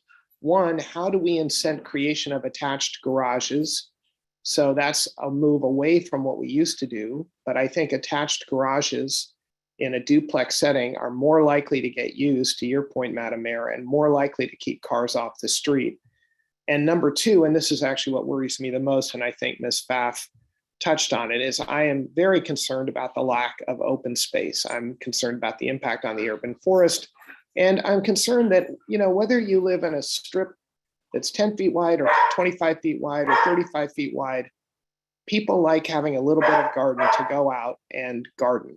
And I understand, because I lived in a condo too, like young people don't think about that so much, but trust me, most older people like having a little bit of a garden to potter around in. So I'm really concerned that our design standards that we come up with don't lead to a paving over of the lot, as Councilwoman Colson, I think, rightly feared. You know, and I've done a lot of walking, as you guys know, throughout the peninsula, and you know, Palo Alto is just chock-a-block with 2 units on a lot, and basically the whole lot is paved over. And I really think that's not what we want. Even if we want more affordable housing, which we do, we don't want it to be all paved over. So it's a long way of saying I support the initiative that the Planning Commission has done to start thinking about how do we design so that we get buildings that we like, that keep within the pattern of Burlingame, that protect yards and yet still allow for duplexes because the state's telling us we have to. And finally, I would say, when it comes to the different trade-offs that we'll have to make for these designs, number one, I don't think putting garages in the backyard make much sense anymore. But number two, I would be willing to see more height. So right now we have, you know, a cap at sort of 30 feet. And then if you need to, you can go to 36. I would be willing to see greater height if we got designs that were better for the city and better for pedestrians and better for neighbors. So it's just, you know, one tool that we have. But again, we've been very successful using incentives to get designs that we want. And I commend the Planning Commission and Commissioner Gardner for getting ahead of this curve. And again, we have to move beyond complaining at this point and start figuring out how do we work with this ordinance in a way that's going to yield, you know, comfortable neighborhoods and still allow for more density. Thank you. Councilmember Colson. Thank you very much, Madam Mayor. So I do thank you, Commissioner Camerado, for her comments. You know, we passed a very strong general plan that allowed for significant growth. We have almost 3,000 apartments currently under construction. You know, another 477 for seniors that are being looked at. You know, I think we are really doing a good job on that. And interestingly, I heard from someone in the real estate industry that was just at a large national conference that Burlingame was called out at the conference for our work on the Rollins Road specific plan and the redevelopment of Rollins Road, because the way we did that, we recognized that large lots, upzoning, adding density, because we went to 140 units per acre, or 20 or 40, I forget. You know, all of those changes that we made were called out in this conference as being really the pinnacle and ideal of the way that cities need to start working on transit-oriented development. And I mean, we were ahead of it. We did it in 2019.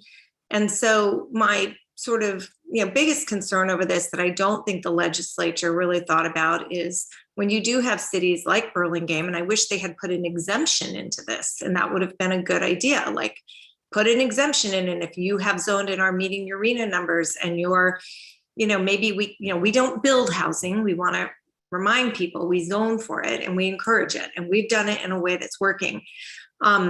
So, you know, an exemption for cities like Burlingame that have done a good job, because I think what we've done is we've asked our residents to please understand why we're going to need to build more density around transit in downtown and on Rollins Road. They've gone along with it. And now they're kind of being, you know, doubly overloaded because they now are getting all the big dense housing, and they're still going to get, you know, the situation in their neighborhood. I think it's quite unfair. And I think that the legislature did not think thoughtfully about how they could apply this and develop this law. I also want to point out that in the last Home for All meeting that we just fired that back up with a steering committee. And one of the things I asked for, they were talking about, you know, developing more ADU conversations and standards. And I said, are you kidding me? Let's move off of ADUs, we've done it, we're figuring it out. I think we need help with SB 9, please. And I've asked the Home for All people to, maybe start working in the communities. And as these design standards get put forth, and as similar cities to ours start doing this, that we can create a more coalesced conversation throughout the peninsula so that it's a little more equitable, and everybody, homeowners are not, and buyers are not seeing one thing in one city and developers another thing in another city. That I think it would be wise to share good ideas on this. And I'm hoping Home for All will take that initiative up. I want to just quickly, I don't know if we're going to take SB 10 as a separate item, but regardless, one way or another, I absolutely think we need to digest SB 9, ADUs, and the work that we're doing on Rollins Road and the other specific plans first. And I would not consider even discussing SB 10 as something to bring forward to this council at this date. I just think incremental change is best, and we have a lot of things to solve. Unlike a lot of cities, our schools are impacted. Our schools are very concerned about where they're going to put more kids with this additional density.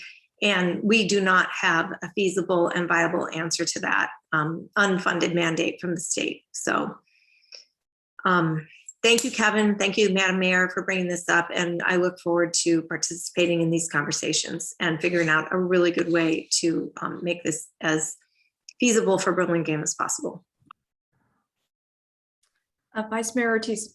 Thank you, Madam Mayor. I just first want to say sorry to Patch. He sounds like he's very upset with SB 9.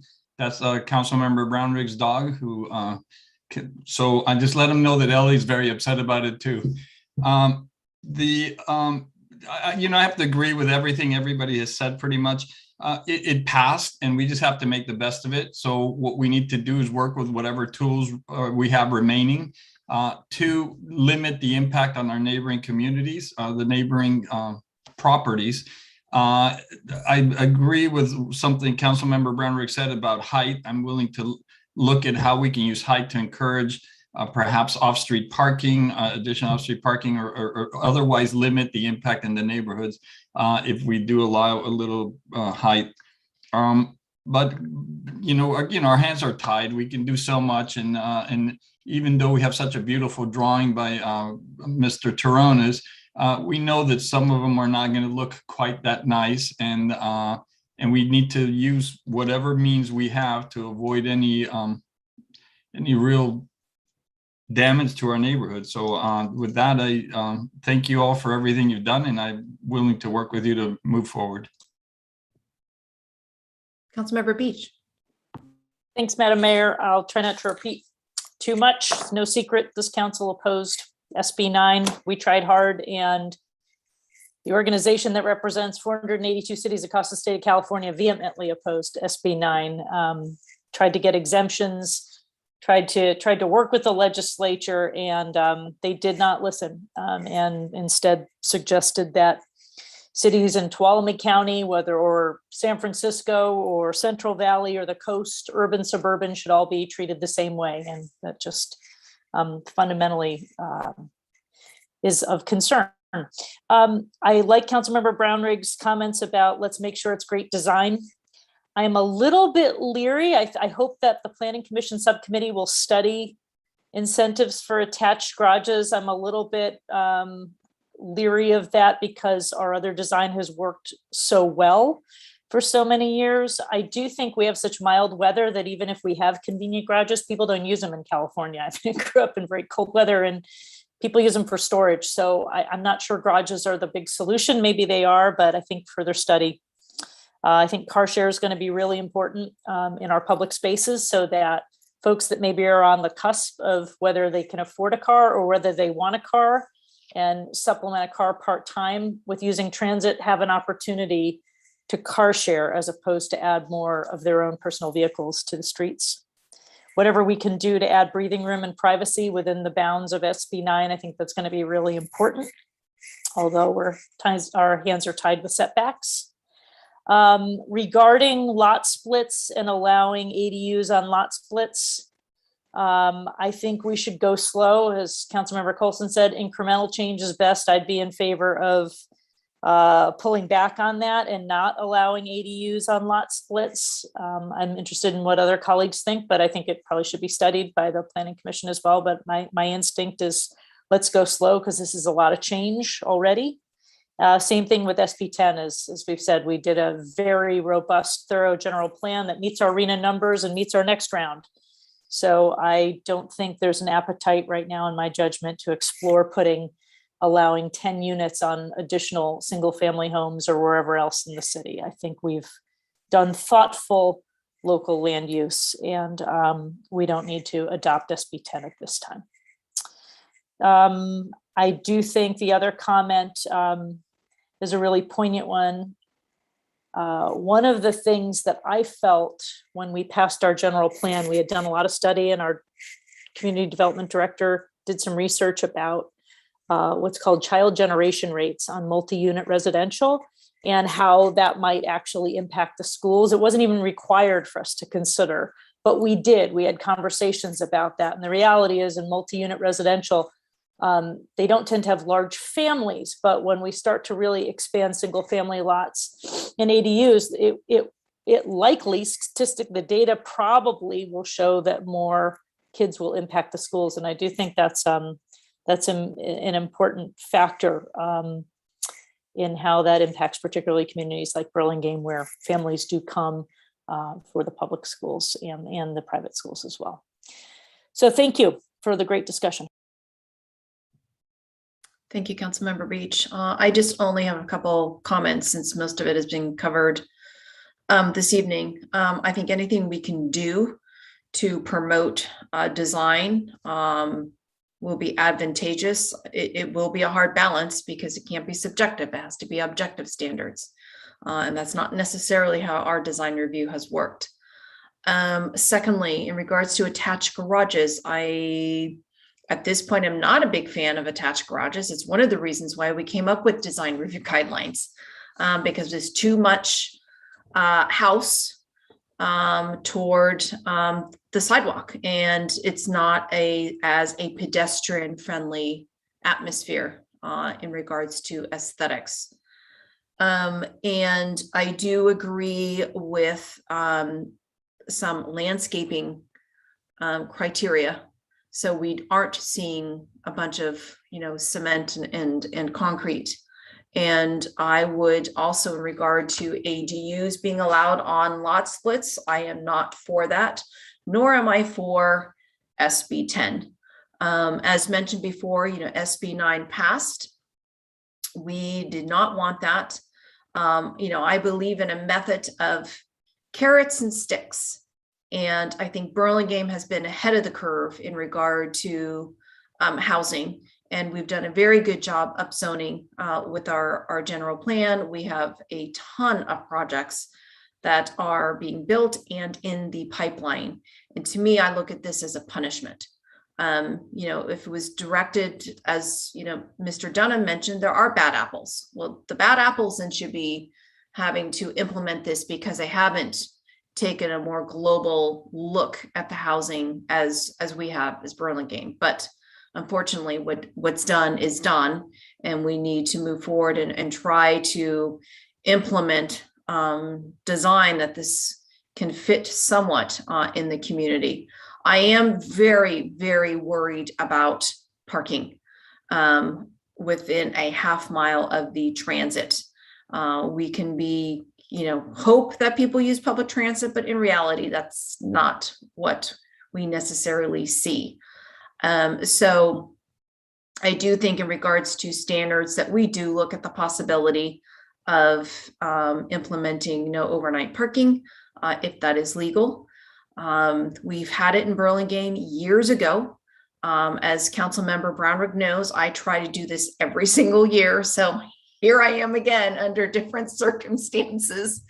So I just hope that may be considered. I think, the Planning Commission has a big job, a big lift ahead of them. And so I hope that we all can work collaboratively to come up with the best solution we can. Councilmember I thought Councilmember Coulson had her hand up. Do you not? No, you've covered everything. Okay, very good. So I think, Director Gardner, you've been given some direction. And I appreciate the presentation. It is a very confusing legislation. That is for sure. And, we're looking at this day in and day out, so I can't even imagine the public on how they're feeling on this. But I do hope if the public does have questions that they can forward their questions to our planning department. And if our planning department can help answer those, that would be greatly appreciated. All right, on to the next item number, which is 10C, and that is actually an update on the Village of Burlingame project for our affordable housing project. Thank you, Mayor O'Brien and members of the council. And this was suggested as a future agenda topic a few months ago. And I think the idea was to get an update on the progress of the Village of Burlingame, and in particular the housing portion. A number of you were at the ribbon cutting for the garage, which is now open and fully operational, and people are starting to use it and find it, and it's great. I was there on Friday night and saw people parking and going out for dinner, and it's doing what it's supposed to be doing. If you've gone to the top level, you've not only seen the outstanding views, but you can look down onto the apartments at the Village of Burlingame, which are under construction. They've built the garage and are now in the framing. With us tonight is Chris Grant from the Pacific Companies, who are the developers. And we asked him to provide a short update just on where the construction is, maybe some of the issues they encountered during construction, and the timeline for completion. So with that, I see that he's been transferred into the panelists. And Chris, when you are ready, you have the floor.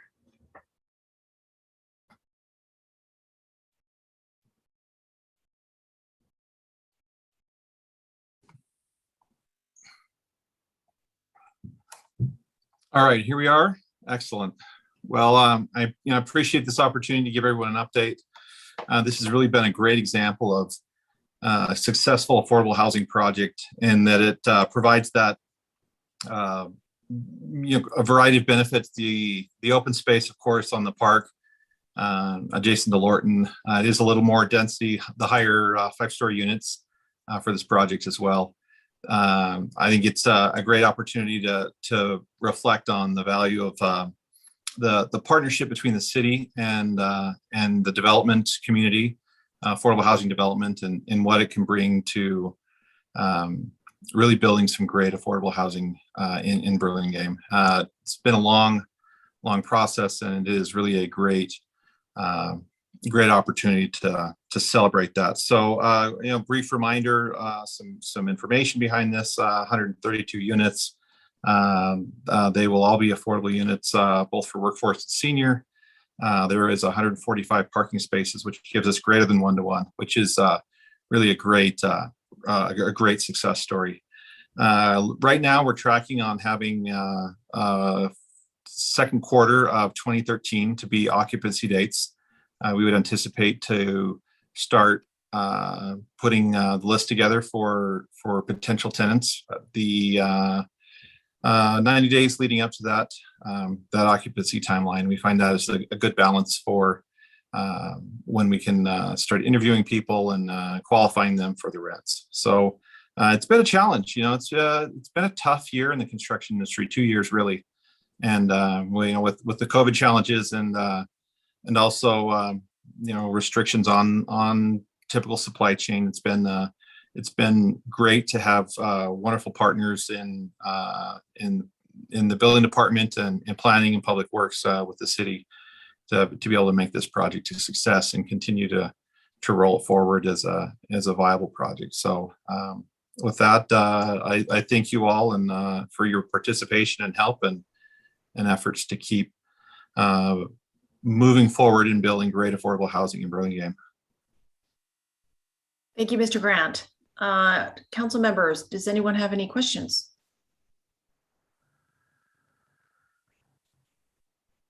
Councilmember Beach. Thank you, Madam Mayor, and thank you, Mr. Grant, for the presentation and the update. So it sounds like with Q2 2023 as occupancy, and you said about 90 days before, so like about a year from now, you'll be accepting applications for folks who want to apply to be residents. Is that pretty accurate? Yeah, that's fairly accurate. I think we'd probably be more around Christmas time, January 1st for putting lists together. That would give us Q1 to go through the interview process. But yeah, that's fairly accurate. Okay, and do specific companies, will you be staying on to manage it, or is there an expectation that it'll go to a different management company? So we keep an oversight in-house because of our ambition to maintain the quality of the project. We partner with local property management companies that specialize in affordable housing, and they're evaluating viable candidates at this time to verify who would be that property management company. But we do actively engage and participate in the lease out process, interviewing of tenants, as well as the ongoing operations. Okay, thanks. Councilmember Coulson. Thank you, Chris, for coming in tonight. I just want to really emphasize the outreach that we need to do in our own local community. We have people at our grocery stores that are making $42,000, $45,000 a year. They're raising families of 2 kids in 1-bedroom apartments here. My daughter will be a first-year teacher. She's so excitedly informed me that her starting compensation next year will be somewhere between $42,000 and $43,000. So teachers will be able to, I think, meet the income limits that you're looking at. So I really, really hope we can do a good job of marketing this. I know East Palo Alto did a lot of very, very heavy local marketing, and I think around 60 to 70% of their units were able to be enjoyed by people who either were housing, were housing in too condensed of situations, or they worked there. And I'm really hoping we can, work with the city and figure out something to make that happen for us too. Yeah, agreed. And in fact, that's one of the key elements that we've been working with staff to discuss best practices and how that looks and how to roll that out, because we feel like the city has such a great element of they've got tools in place, and to leverage that and to partner with them in identifying short list of applicants, it becomes a really great opportunity as well. So agreed. Thank you for bringing that up and pointing that out. Thank you, Councilmember Coulson. Actually, that was kind of where my question was leading, was how is that marketing going to be done? Because since the beginning of the process, this was something that, this council emphasized, is to try to get as many local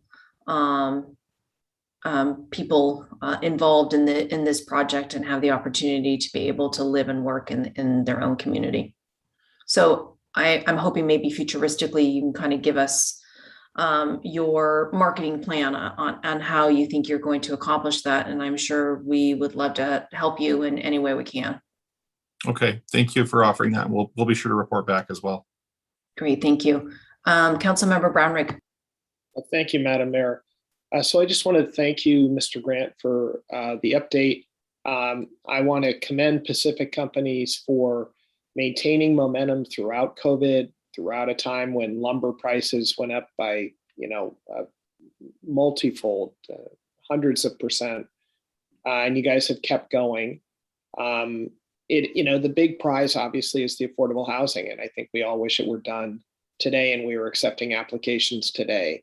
I know I do, but I have resigned myself to it being Q2 of 23, and anything we can do, I think I can speak for the whole council, anything we can do to help speed things up, please just ask us. I know you do, and I know you have great relations with our planning department.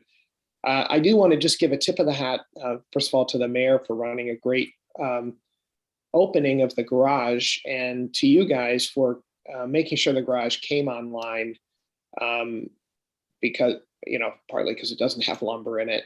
And that's really catalytic for us, because not only does it empower not only is it what enabled us to do the affordable housing project, but it also allows us to take, for example, the parking lot offline next to the post office and create a town square. It allows us, with that extra parking, to be much more flexible. It will allow us to get employees out of the downtown core and into the parking garage. So I think the garage, while definitely the tail of the dog, still is really important too. And I want to thank you guys for finishing that on time. And it's a beautiful building. Well worth a tour if you haven't been there already. So thanks to Pacific Companies, and I hope we can find more affordable housing to build together in the future. We appreciate that. Thank you. Councilmember Beach. Thank you, Madam Mayor, for indulging me. Just one direct question, kind of a follow-up to colleagues. Can we provide preference points for folks who work in Burlingame as you're allowing applications a year from now, or is that a future discussion? And I don't know, maybe that's a Mr. Gardner question, or maybe that's Mr. Grant. Thank you.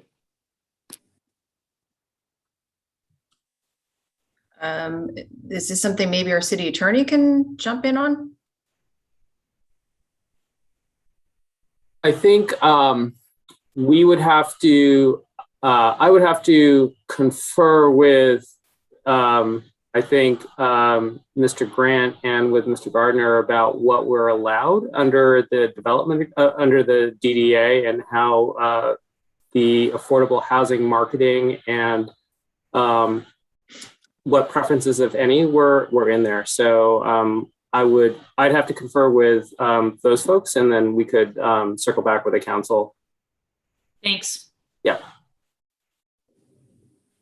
Thank you to our city attorney, Gina. Thank you, Mr. Grant. We appreciate the update, and I'm sure we'll have some additional updates in the future. Very good. Thank you for having me. All right. Have a good evening. All right. We are at council committee and activities reports and announcements. Does any of my colleagues want to add anything? All right. Future agenda items. Acknowledgements. All right. So then just to reiterate, our next council meeting will be on November 1st at 7 o'clock, but please remember that we do have our district election hearing number 3 at 5:30 that evening. So if the community wants to give input on the district maps, this is a great opportunity to do so. And please spread the word. I know our city clerk has worked very hard in community outreach, and so we'd like to have as many people as possible on our Zoom call. All right, very good. Thank you, and have a wonderful evening. Good night.